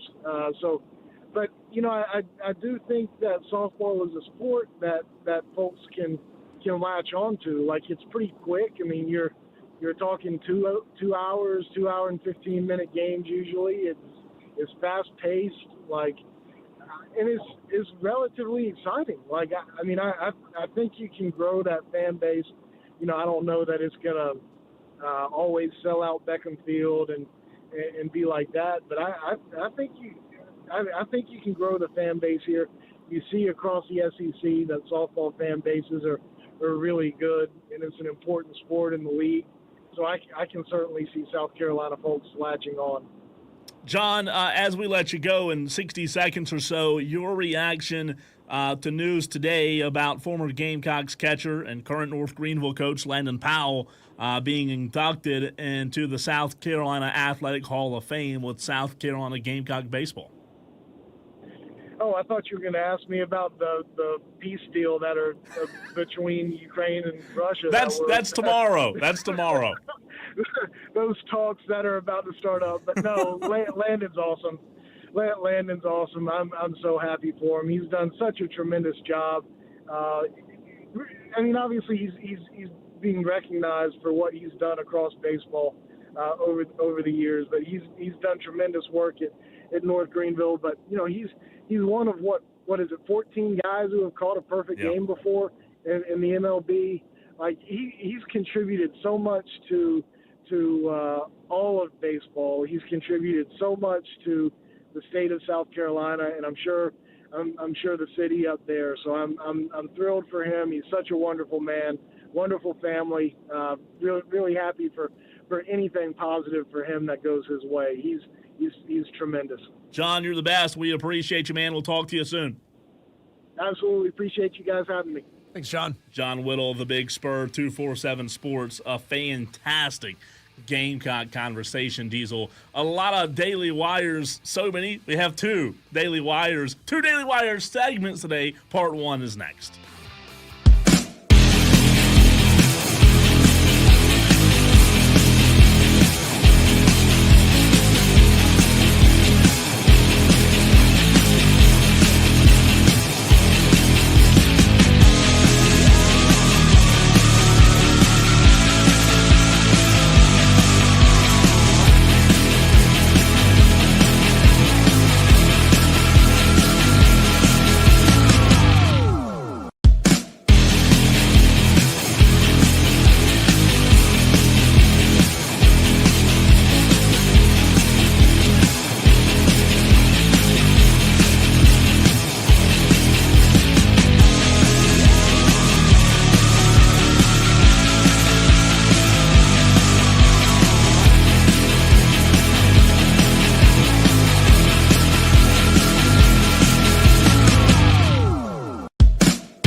We call them our daily wires.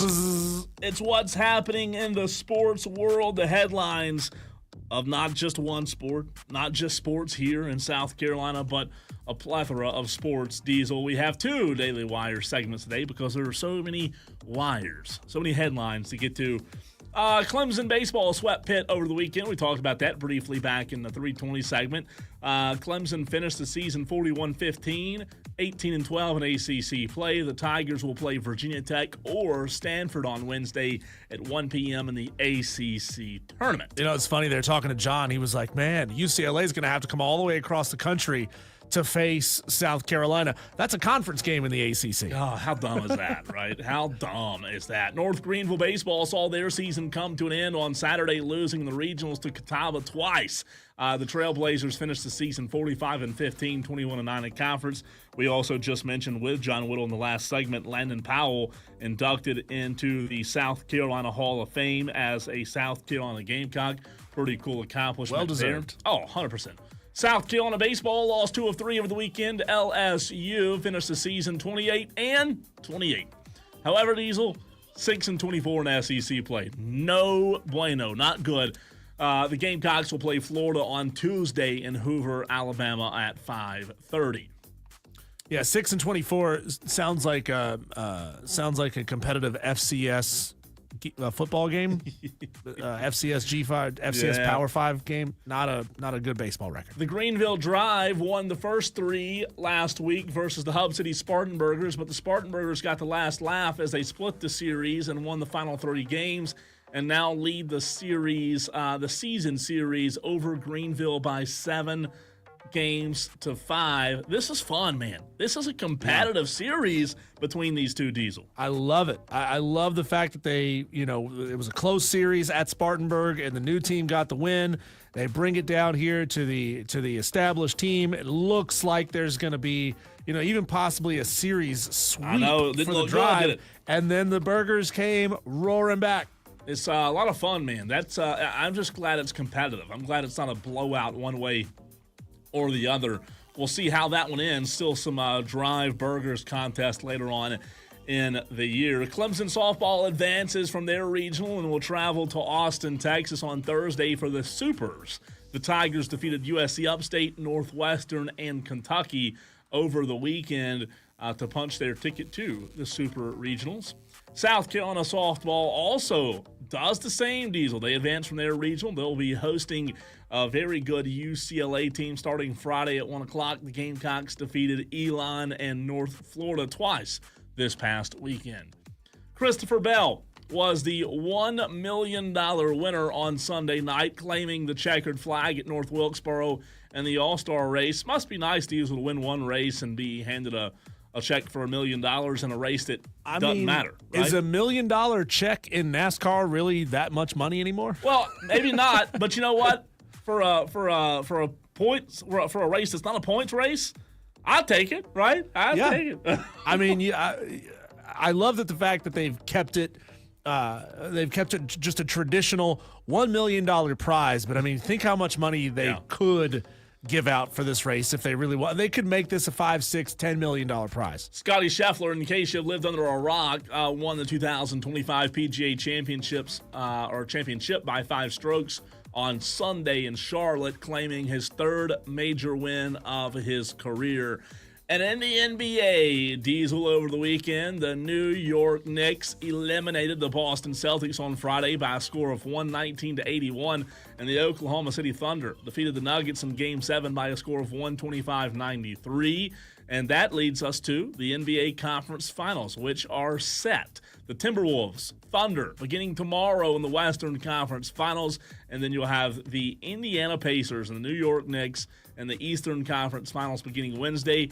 Diesel, I don't know who wins, but I tell you, I want Knicks Timberwolves. That's what I want in the NBA Finals. Pacers Knicks for the Eastern Conference. What year is this? I know. This feels like it's the 1980s. It does. I Old love school, it. right? Yeah, I love it.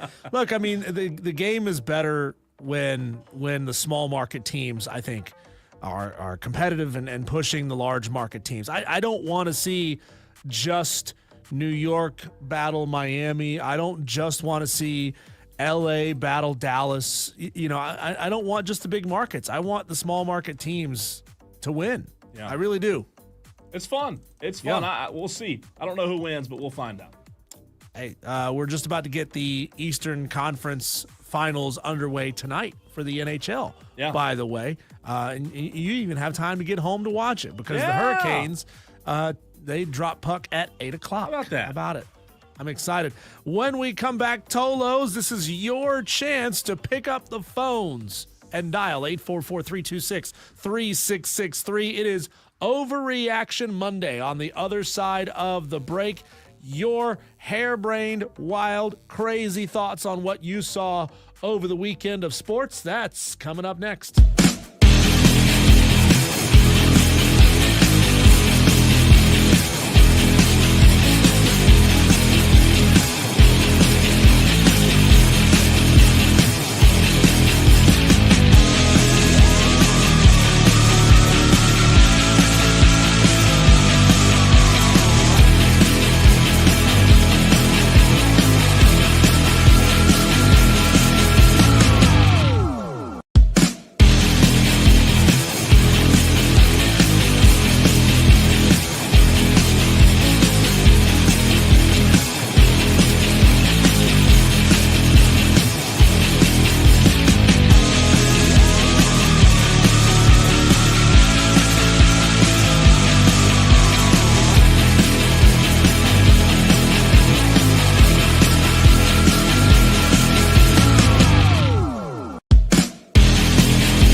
It's Wire to Wire with Diesel and Cole Bryson. Get out your phones and start dialing right now. 844-326-3663. Call the show. You could text it too, but we really want you to call the show and interact that way. Get on the phones and overreact to something you saw this weekend in sports, whether it be the PGA Championship, the NASCAR All-Star Race, college baseball seasons and softball seasons, at various different points, and of course the NBA playoffs. This is your chance to sound off like you got a pair. 844-326-3663 to start things off and show everybody how it's done. JD joins the show. Welcome, JD. What is on your mind? Well, gentlemen, first of all, thanks for taking my call. Welcome. Secondly, you have me overreacting to calling you guys in the first place. I said I couldn't call at 5. Here I am. I'm calling y'all at 5. Y'all dictate what goes on in my day. I love that. You love it. Well, here, Cole, I'm going to segue it for you here in just a minute. All righty. So let me get my first overreaction out of the way. Y'all, Stephen A. Smith, he has a bunch of dumb takes. Yeah. But I quite possibly heard the worst one I've ever heard today in my life. I think I know what you're going to say. You know it. This man said he needs ketchup. Yes. For a Philly cheesesteak sandwich. Yes. He was on the Rich Eisen show. Are you out of your mind? Stephen A., so listen, if nobody cancels you for anything else, you need to be canceled for that alone. You know, Period. JD, it's funny you brought that up because I was sitting right here doing some show prep when he said that, because Stephen A. was on the Rich Eisen show today, and he said that. I was with him at first, though, because he was like Philly with a little light toasted bun, mayonnaise, which you got to have, and then he was like, you got to put a little ketchup on there. And I'm thinking, ketchup on a Philly cheesesteak? I've never heard of that. No, that's the most ridiculous thing I've ever heard, which my wife, I hope she's not listening right now. She might be. She puts ketchup on black-eyed peas. Ugh. I think I have heard that. Yeah. Yeah, that's a different story for a different day. We got to get people to grow up with their taste buds here, Cole. And I think it's because we are JD, because we allow kids to eat ketchup on everything when they're kids, and they get used to that's the only thing they like. Did I or did I not dip Lay's potato chips this weekend in ketchup? I 100% believe you did. I'll bet, Cole, you don't only dip it, you scoop it so you can get extra ketchup in your chip. I really do. So good. JD, if you think cheesesteaks are good, you need to step it up and try yourself a hot Italian sandwich. Have you ever had one of those? Oh yes. Oh yes. yeah. A little hot Italian sandwich with a little Italian dressing. Yeah. It's what the show The Bear was all about. I mean, all that 3-4 seasons of that show all came down to a frickin' sandwich. I'm down for it, man. I am down for an Italian sandwich. Second overreaction. Apparently, the WNBA listened to my phone call last week when I asked you guys, where is all the WNBA hype? Because, of course, in Game 1, we had Caitlin Clark and Angel Reese drama. I know we talked about it being a rivalry and stuff, but to me, y'all, Angel Reese is just jealous. She will never be the basketball player that Caitlin Clark is. They're different positions. They're different styles. And I think so badly that Angel Reese wants to be the player that Caitlin. Uh-oh. Did I drop him accidentally? That was accidental. My fault, JD. You just dropped everybody. Well, so a lady just calls in. JD, if you're still listening, call back. Please do call back because we'll let you finish your thought. There he is. Okay, let me explain to JD what happened. So a caller calls in just now, JD. Please do call and I said, Wire to Wire, what's your name? And she said, yes, I'm just returning a phone call. Well, I hit the drop button, and it must have dropped you both. I apologize. No, I forgive you. Can you hear me? Gotcha. Turn your radio down, but we're good. Okay. Yeah. Okay, yep, gotcha. Okay. So, yeah, I really think Caitlin Clark, though, she's a different type player than Angel Reese. Angel Reese wants to be her so badly. And I guess you can call it a rivalry when players hate one another. But as far as what the teams will be and their success going forward, I don't think they can do it. Yeah, it's fair. You know, I don't think the teams are rivalry are rivals. I think the players could turn into a really good rivalry for the WNBA. I think the WNBA needs that, though. Yeah. I mean, who cares about the Mystics and the Sparks? Nobody cares about that. I mean, this is star power, especially if you can get star power where they go at each other and create that on-court drama. That's what's going to get people to pay attention, because nobody cares about these teams. Right. Well, and hey, guess what? The whole rivalry between Jeff Gordon and Dale Earnhardt was fabricated. They were great friends. And so, Cole, I mentioned I was going to segue it to you, my friend. NASCAR wants to be the NFL so badly that they are now not just throwing yellow flags at random times, they're throwing them on the playing surface. Yeah, Waltrip last night. Did you have any issue with the caution flags? Y'all be blessed, not stressed. We'll talk to y'all soon. Thank you, JD. That's a great question, because I have that written down on my on the rundown for one of my overreactions. And it's not an overreaction, it's a true statement, but I'm going to use it in this segment anyways, Diesel, because let's go there. He brought it up. Look, I have it written down. North Wilkesboro, I think, is the best short track on the planet. Last night's race was phenomenal. However, Michael Waltrip getting up there and waving a fake yellow flag, a caution at any time. You know, we broke the news when this happened, and put it in our Daily Wires. Hated it back then. Hated it then. I will say this, watching it last night, JD and any other Tolos out there, and I had a lot of comments on Twitter about it. I posted on Twitter about how I voiced my displeasure, Diesel. What I watched last night and NASCAR fabricating a caution flag might be the absolute dumbest thing I've ever heard in sports. Ever. It feels like doing that, creating that element, is tailor-made for gambling, right? Like, when is this flag going to drop? Is it going to – you can wager whether it happens in this lap range or that lap range or whatever it may be.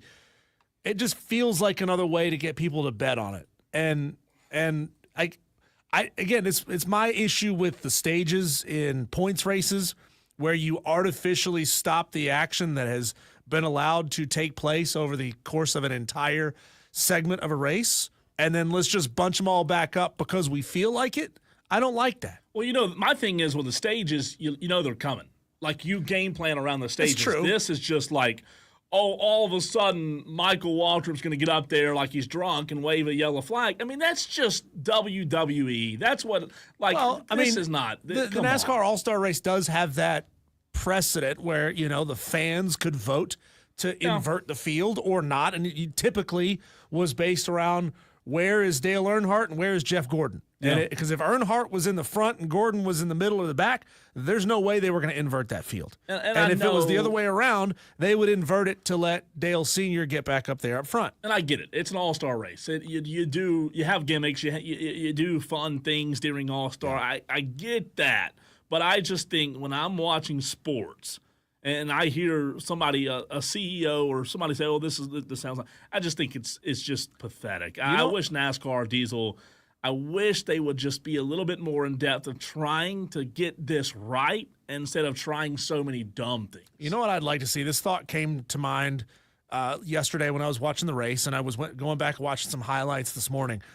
What if they wanted to introduce another element of chaos, what if they introduced a 24th driver that could be dropped into the course at any time and any position? So a celebrity driver, like think if you watch Top Gear, the Stig, or what if it's Jeff Gordon? I mean, maybe he wouldn't want to do it because he's an older guy now. But you could just drop a celebrity driver into the race at the halfway point. So he's got a fresher car. I mean, everybody can put on fresh tires. Really doesn't mean anything. But you could just drop somebody in with a fresh car with 25 or 50 more horsepower than everybody else and see if they can make their way through the course. I mean, if it was Dale Earnhardt Jr. just being dropped out there, that would be must-watch television. It'd be interesting. I just, at the end of the day, like, that race last night was so good. My problem with it is you actually had a really good race toward the end, and Joey Logano dominated the entire race. And then you turn around and you get this, and I know the 5-car hit the wall. The 5-car was rolling down the track. Would there have been a caution? Maybe, maybe not. But the point is, just throwing a random caution like that, when you tell somebody that doesn't know about that, when you explain that to them, they're like, wait, what? They're doing that on purpose? Like, it just feels dumb. So, Tolos, let's get your overreactions in. The phone lines open, text line open. Where are you at, Tolos? In Spartanburg, Greenville, and Anderson, the number to call or text is 844-326-3663. Let's get some interaction. Diesel, you have an overreaction. Yeah, my overreaction right now is, and this part is not the overreaction. Scottie Scheffler is the best golf player, best golfer on the planet right now. And I truly believe that Scottie Scheffler will complete the career Grand Slam by the time he's 31 years old, and I wouldn't be shocked if he did it by 30. He has to complete it by 31. He will get 2 more chances at the Open Championship, the British Open, and 2 more chances at the U.S. Open. And I think he gets it done with 2 more chances at each. I would say 30, but that limits him to just 1 more chance at the British Open. You're right on the first part. There's no doubt he is the best golfer. As much as we love the story about Rory at the Masters, Scottie's he's just on another level. Yeah, I mean, I'm with you. He's 28, right? About to turn 29 here in about 3 weeks. Him and I are the exact same age. Like, that's weird. You don't look it. Oh, God. Who do you think looks older? Scottie looks older. You think so? No, Scottie looks old. Scottie looks like he could be Jay Leno's 5-year younger brother. You made me feel better. Yeah. Well, I wanted to leave a little drama in there, make you think about what I was saying here for a second. It's funny, Cole. Ashley and I were joking last night about how Jay Leno probably got himself out there because Jay Leno now has there's 2 people in the sports and car celebrity world where you could look at him and say, that's Jay Leno's kid. There's a YouTuber named Doug DeMuro who looks exactly like Jay, talks like Jay, has the same chin dimple as Jay, has the same love of cars as Jay. And if you looked at him, you're like, that's Jay Leno's kid. It's not, but I mean, it's still fun to speculate. Yeah. And Scottie Scheffler looks just like Jay Leno too. He just doesn't have the chin dimple. Yeah, I mean, he definitely does look older than his age. I think I do too, but I'm glad you said he is. I'm glad you said he looks. I would say Diesel. My other overreaction is I have like 1 or 2 more, but the WNBA. We talked about this in like 345 segment. The WNBA is only talked about when a superstar player has a feud with another superstar player, and the words racism and hate get thrown around by people who make it what it's not. I think that right there is exactly what's wrong with the WNBA. It's not the WNBA's fault by any means. Don't hear me wrong there. The WNBA, I said earlier, needs rivalries like this. But why are we picking one sport where it's women? And I get it. Maybe we're not used to seeing women beat up on each other in a sport like this. But why are we singling out the WNBA and using all these crazy terms of hate? And Robert Griffin was tweeting about how, Angel Reese, he sees it on her face how much she hates Caitlin Clark and the racism. We don't do this in other sports. We don't do this in the history. We haven't done this in the history, at least to my knowledge. I know you brought up the example. Watch the NBA in the 80s. Yeah, but I'm saying that.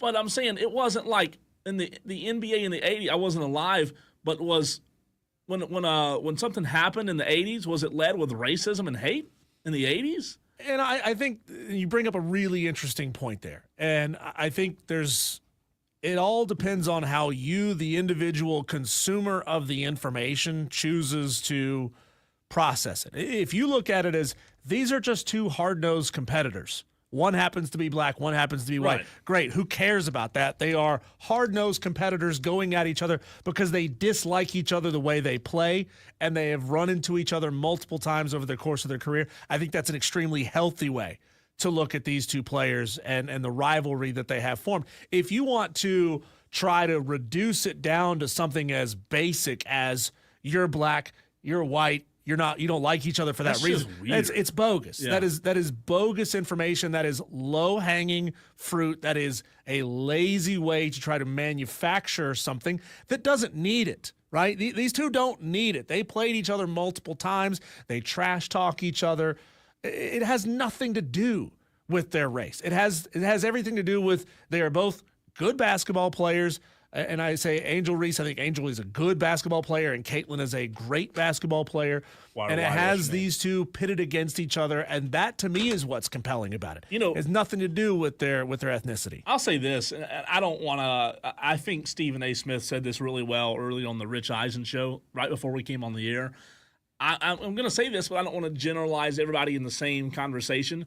But when you see something like this happen, Diesel, this is just my opinion.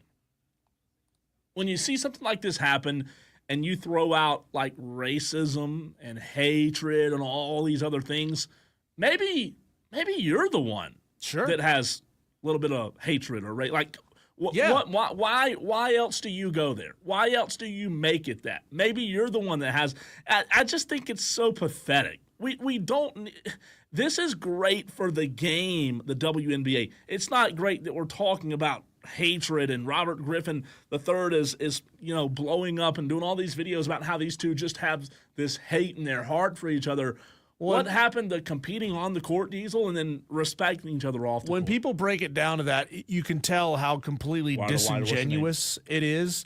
And like I said, it's lazy, low-hanging fruit. Yeah. It doesn't need to be taken to that level because it begs the question, then why are you interested in this in the first place? Are you, not you, Cole, meaning you collectively, are you interested in it because you yourself feel a little bit of hate in your heart, and that is why you decided to watch this thing because you want a certain outcome to happen? Or are you just interested in it because you love intense, heated head-to-head rivalry? Two callers, and I believe we will only have time for two more. Rick and Greer was up first, and then we'll finish strong with Madcraft, who did decide to work up the courage to call the show. Rick, what's up, man? What is going on? Are y'all into wrestling like Rob? Rick, when have you heard us talk about wrestling? Well, let me tell you, I was in a restaurant today, and I looked around, and there was Shane McMahon. Are they in Greenville or something tonight? Who? Shane, the son of Vince, right? Shane, the son of Vince McMahon. Are they in Greenville tonight? I'm looking. Are you being honest with us when you tell us that or no? I'm being very honest. Let me Google it right now. Where is WWE Monday Night Raw? Tampa, Florida. No. That's next Monday. I don't know. If you're being honest, maybe they're.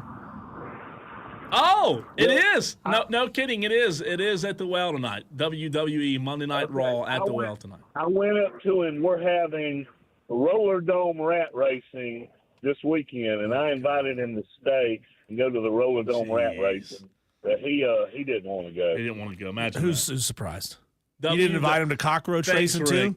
By the way, Diesel, there's how much you burgers and dogs, right? And you can drink liquor. Raw is in Greenville tonight, so maybe Rob and Lonzo will be. I don't know. I didn't even know that. That just shows you how much you and I follow. We didn't even know.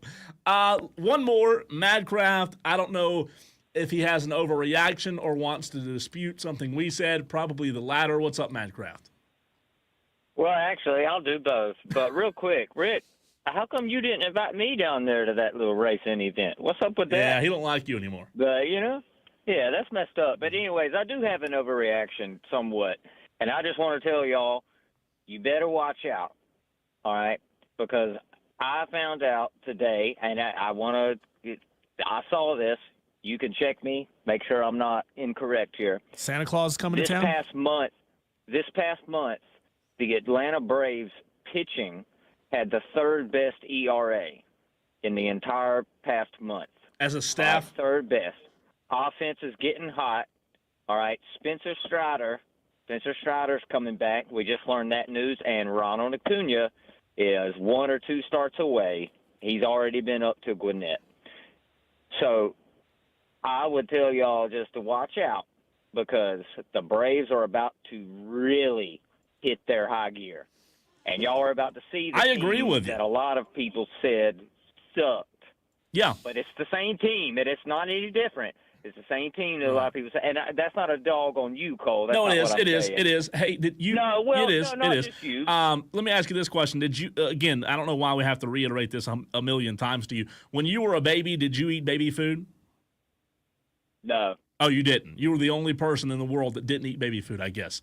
I don't. Have you seen how skinny I am? Okay, let's pretend you ate baby food because I know you did. Everybody eats baby food as a kid. You don't remember. You don't eat baby food now, correct? You don't eat baby food now. You, as a grown adult, I don't know where this is going. You do not eat baby food now, right? Yes, you're correct. Okay, but you did as a baby. If you don't eat baby food now, does that change the true fact of the matter that as a baby you ate baby food? Madcraft, 100 million times we've told you. We know it's the same team, but the Braves sucked to begin the season. They don't suck now. Same team, you ate baby food. Well, you don't now. It doesn't mean that, just because you're the same person, guess what? You don't eat baby food anymore. It's not. What I'm saying is things can be true 3 weeks ago, 4 weeks ago, and things can change. I don't understand why you can't wrap your head around that. No, I've already wrapped my head around it. No, I you don't haven't. think you're wrapping your head around what I'm saying. You haven't, because if you really have don't wrapped your think head you're around it, getting you me. wouldn't call this. You call and it's the same thing every time. I told y'all it's the same team. I feel like when you two start talking to each other, it's like watching Groundhog Day because we keep having the same fight every time. Hey, time out. That was not supposed to be a shot at Cole. That's not what I was trying to do. Well, it's just dumb. It's just dumb. Like things change. Things change. The fat lady was fat. Now she's not. Same lady. She's not fat anymore. Of course things change. But that was my whole point from the beginning. But it doesn't change the fact. It doesn't change. But it doesn't change the fact that they did suck then. True or false? No, I don't think they sucked. I think they were playing poorly. What? I think that's a poor choice of words. Okay. You tell me, hey, let me ask you a question. Did Michael Jordan, when he had an off night, would you classify him sucking? Yeah, that night he did. Suck in that game? That night he did, yeah. Huh? Mm-hmm. Yeah, okay, so that night so he Michael did. Jordan that night he sucked. Yeah. He sucked And he'd at tell game you of the same. And he'd basketball tell you that the night. same thing. No, he wouldn't. No, he wouldn't. He would tell you he's still the GOAT. He would tell you he had an off night. You're crazy. He sucked that night. It's the same thing. Anyways, what else? What is this cultural? You want to argue about this cultural thing as well? Oh, did we drop him? Mad, you still there? No, I think he left. Uh-oh. He left us. Let's see. I believe, Diesel, I'm going to do this, and I'm going to regret doing this. I think Mad ran out of minutes there, but Tom in Somerville, is that right?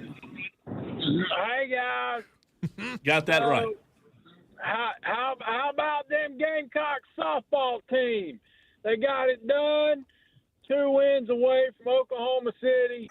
But I got something exactly. Play it again. I got something that's just, I do not understand why when you rent a car, for example, you try to call the company. When you try to call the company, they make you sit on hold for 10 minutes, and you're listening to this awful music the entire time, and then it stops, and they're like, we'll have somebody be right with you. What is the point in having an auto or a robot come on there and say that? Like, it's only going to make me that more frustrated that you make me think somebody's getting on the phone when it's just a robot.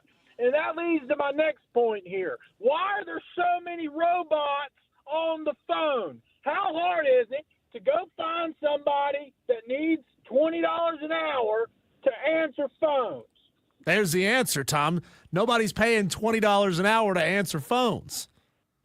Well, I don't know what a good hourly pay is. I'm just using that number as an example. That's fair, but $20 is good hourly pay. I mean, I'd be willing to bet that most of these call centers aren't paying much more than minimum wage, if anything. And it's hard to get people who want to do that job because, let's be real, nobody calls most of the time customer service unless they're having a really bad day. Nobody calls them when they're in a good mood. Everybody's always pissed off. Yeah. And so now you got to field a whole bunch of people who will, for $12 an hour, get cussed out at every single day. That's why it's hard to keep those people, Tom. But I do beg this question. You bring up a really good point here, Tom, and I'm just going to go ahead and get it out now instead of waiting until Thursday for the Tolo takeover. Yeah. You know how some of these companies have this automatic callback feature so that you don't have to stay on hold? Mm-hmm. Oh, that's a good one.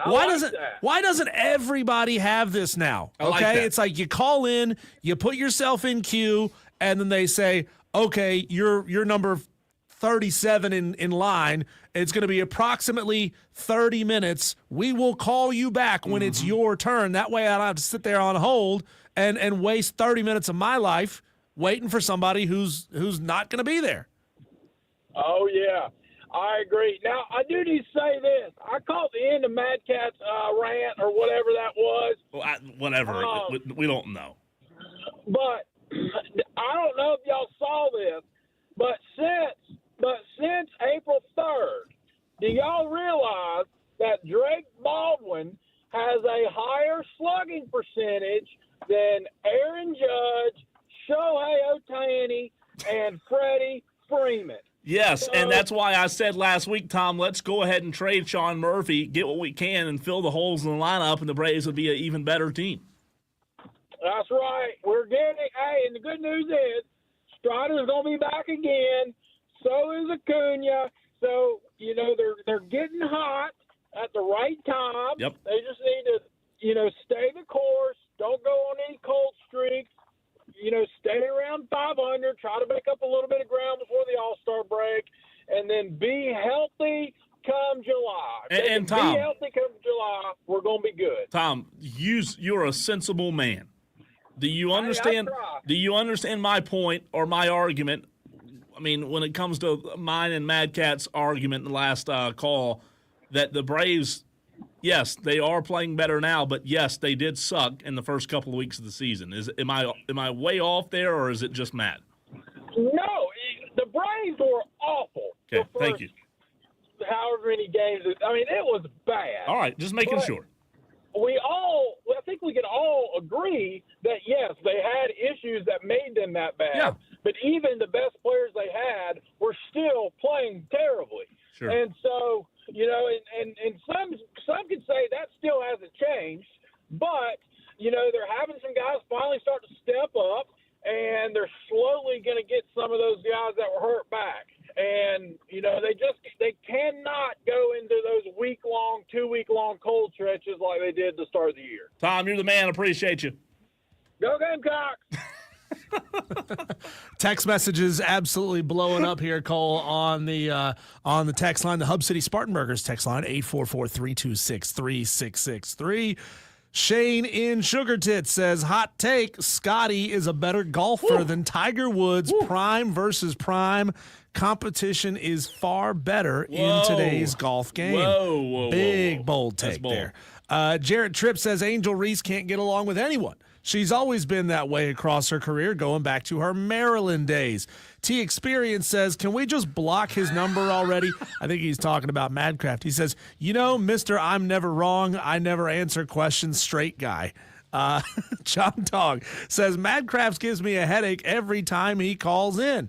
And then another texter who did not put their name on their text says, Cole is right. Mad just can't wrap his mind around it. The Braves did suck then. It's fascinating. It is and just so you know, we don't pay Madcraft to be this to be this instigator, but maybe we should. It's comical. It really is. What's not comical? The NBA playoffs, Diesel. The conference finals is going to move on next.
Who do I think is going to win the conference finals versus who I think should be there for the sport? Diesel, that's two different conversations. I am really, really high on Indiana. Indiana has proved that they are legit contenders in the NBA. However, when I look at the NBA and think about how an average basketball fan could sit down and watch a series and really be entertained, I think the best possible outcome is Timberwolves-Knicks in the NBA Conference Finals. Will that happen? I don't know. I think it could. There's a very high possibility of that happening. I just don't know that Pacers versus, even let's say it's the Pacers and the Thunder. I don't know that those two move the meter as much as the Knicks and the Timberwolves, simply because of, you mentioned it earlier, it kind of has that old school throwback with New York. The Pacers, obviously, very good team, but you have Anthony Edwards.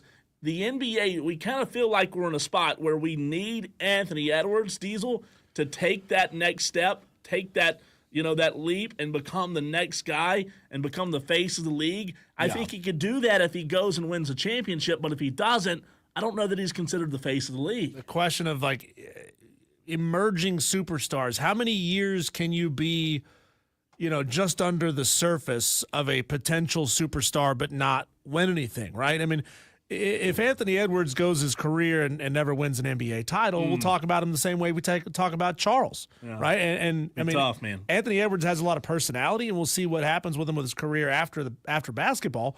But I mean, just from a strictly basketball standpoint, people understand that Chuck was a great player, but he never found himself on a team that could get over the hump, whether that's the players around him or if it's on him, right? Like, superstar players go out and win games, and it's not the way that the NBA is constructed now. If that was the case, Chuck would have stayed skinny and he would have learned to pop threes. Yeah, I'll say this. Anthony Edwards, I do believe Diesel is on a team that's capable of winning the NBA championship. Minnesota's legit. Minnesota has a really, really good chance at winning the championship. They're formidable as a whole team, as a unit. They have depth. Their starters are incredible. But I just think about when you look at the future, like, you know how sometimes you see these pendulum swings, you see like these tilts of this might happen. Like the New York Knicks, it's such an interesting storyline because you have Jalen Brunson, who at one time you look at the backcourt with Jalen Brunson and Luka Doncic, Diesel in Dallas, and now Jalen Brunson leaves to go back to where he's from, to go to New York. You get this insane cast of characters. New York's that New York Knicks team again that everybody loves watching and pulling for. But at the same time, if that team were on the cusp of something great, who could stop them? Just like it happened with Michael and many teams he played, and LeBron and many teams he played, who could stop them from becoming that next mini dynasty? Maybe it's a guy in Anthony Edwards who could become the face of the league, stop the Knicks from becoming a dynasty. I know the Pacers are good. I know the Thunder are really good. I want to see New York and Minnesota in the NBA playoffs, or in the NBA finals, period. That's what I want to see. I know I said earlier that I love to see, or I want to see the smaller market teams get it done. And that's not to say that Indianapolis, Indiana is a small market. It is one of the old school meccas of basketball, whether you're talking about the Pacers of the 80s and the 90s, whether you're talking about Indiana University back in the day when it was, running the sport. But it would certainly be the best thing for the league to see the Knicks get it done, because this is another storied franchise that never could quite get over the hump on a consistent basis and become this superstar, this juggernaut of a franchise, the way that, the name and the brand would suggest that they are. But what's fun about this, these four teams that are remaining, Cole, is that they're all different basketball teams. Mm-hmm. I mean, New York's such a gritty team that can gut out and can come back from, down 15, 20, 30 points in a game. The Pacers, they've got Tyrese Halliburton, who's just such a clutch player. So good. And if you go out west, you got Minnesota with the rising star, and you got Oklahoma City that is just a lockdown defensive type of team. So as many people criticize that the NBA is becoming a cookie cutter type of league, it couldn't be further from the truth with the 4 teams that remain. And I just think it's good to have years like this. I think it's good. I think a mix is important. You want to have your years where you have the superstars battling it out, the 2 biggest boxers in the sport going at it. You had that with LeBron and Steph Curry for so long. You had the Joker, right? Almost recreating that in a sense in terms of them winning an NBA championship, the Giannis experiment. They won 1 championship. But then at the same time, you want to have a good mix of other teams who are also really talented. And that's exactly what I think you have here. You talked about the parity and the way that each one of these teams are different.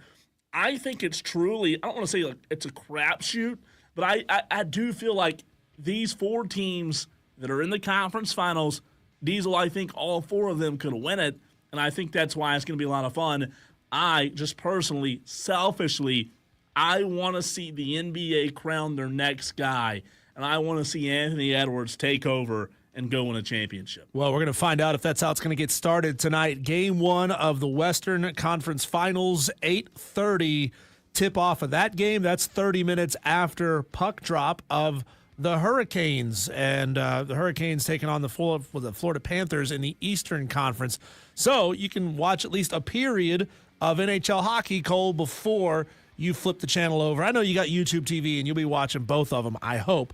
But, at least watch the first period of that NHL game tonight. When we come back, let's do our second half of the Daily Wires. So much to get to today. We have to do it twice. Daily Wires Part 2 coming your way next.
More buzz around the sports world. These are our Daily Wires. Yeah, there you go. I was waiting for you to do it twice because this is part 2 of our Daily Wires. The Carolina Hurricanes, we just mentioned this, will host the Florida Panthers tomorrow, to begin their Eastern Conference Finals. Are we sure it's tomorrow? I thought that game was tonight, Cole. Did I get that wrong? I might have gotten it wrong. I've been wrong. It is tomorrow. So you're right. You are right about that. I was wrong. It's tomorrow, game 1 of the Eastern Conference Finals against the Florida Panthers. That's going to be tough. Yeah, the Panthers are tough, but it's big to get home ice advantage and get those first 2 games. The Oilers and Stars will meet in the Western Conference Finals. Masters champion Rory McIlroy's driver wasn't the only one of the USGA declared non-conforming in testing before the week's PGA Championship at Quail Hollow. World number 1 golfer Scottie Scheffler also confirmed that the USGA ruled his driver unplayable before he captured his 3rd major with a 5-stroke victory over Harris English, Bryson DeChambeau, and Davis Riley. Not good. It's funny, Cole. I didn't hear anything about this story. When you said his driver was non-conforming, I thought you were talking about the guy that drove them to the golf course. I was like, what do you mean? I didn't know he could be disqualified because he can't drive anymore. He got arrested last time he rode. Interesting. How do they not know that their clubs are non-conforming? Let's go, guys. Come on, you're professionals. Let's see. In College Station, Texas, Rachel Roop hit 2 home runs for Liberty. Savannah Jesse hit a 2-run shot. And the Flames beat number 1 Texas A&M 6-5 last night to win the College Station Regional and eliminate the top-seeded Aggies. Wow. Texas A&M became the first number 1 national seed to be eliminated in regionals since seeding began in 2005. First time in 20 years. Shout out to the Liberty Flames for getting that done. They will now play at the number 16 seed Oregon in the Super Regionals next weekend. The WNBA said yesterday that it will investigate allegations of hateful fan comments directed at Angel Reese during Saturday's game between the Sky and the Fever in Indianapolis after an incident involving Caitlin Clark and Angel Reese. Quote, the WNBA strongly condemns racism, hate, and discrimination in all forms, and they have no place in our league or in society, the league said in a statement. Quote, we are aware of the allegations and are looking into the matter.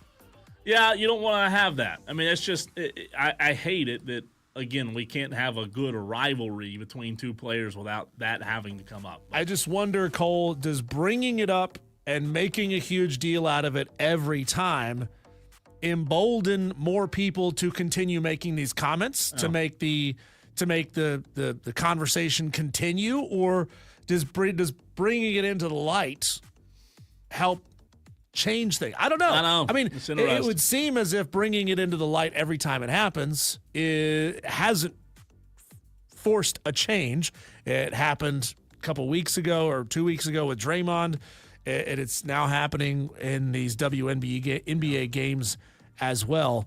I don't know. I don't know the best way to handle those kinds of situations, and maybe it's impossible to know the answer to that question.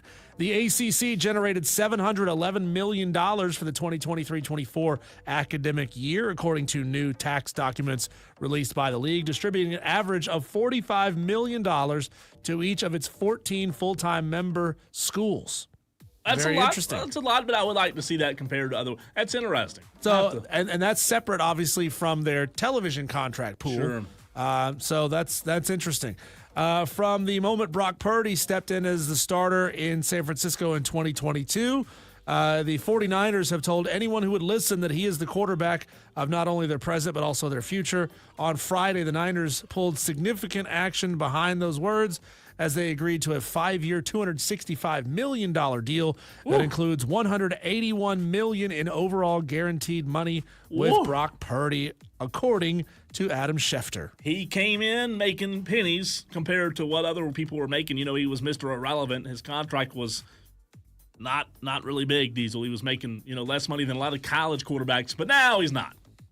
A uniform that Michael Jordan wore for 17 games with the Chicago Bulls during the 92-93 NBA season was sold at auction for $2.623 million, including buyer's premium at Heritage Auctions.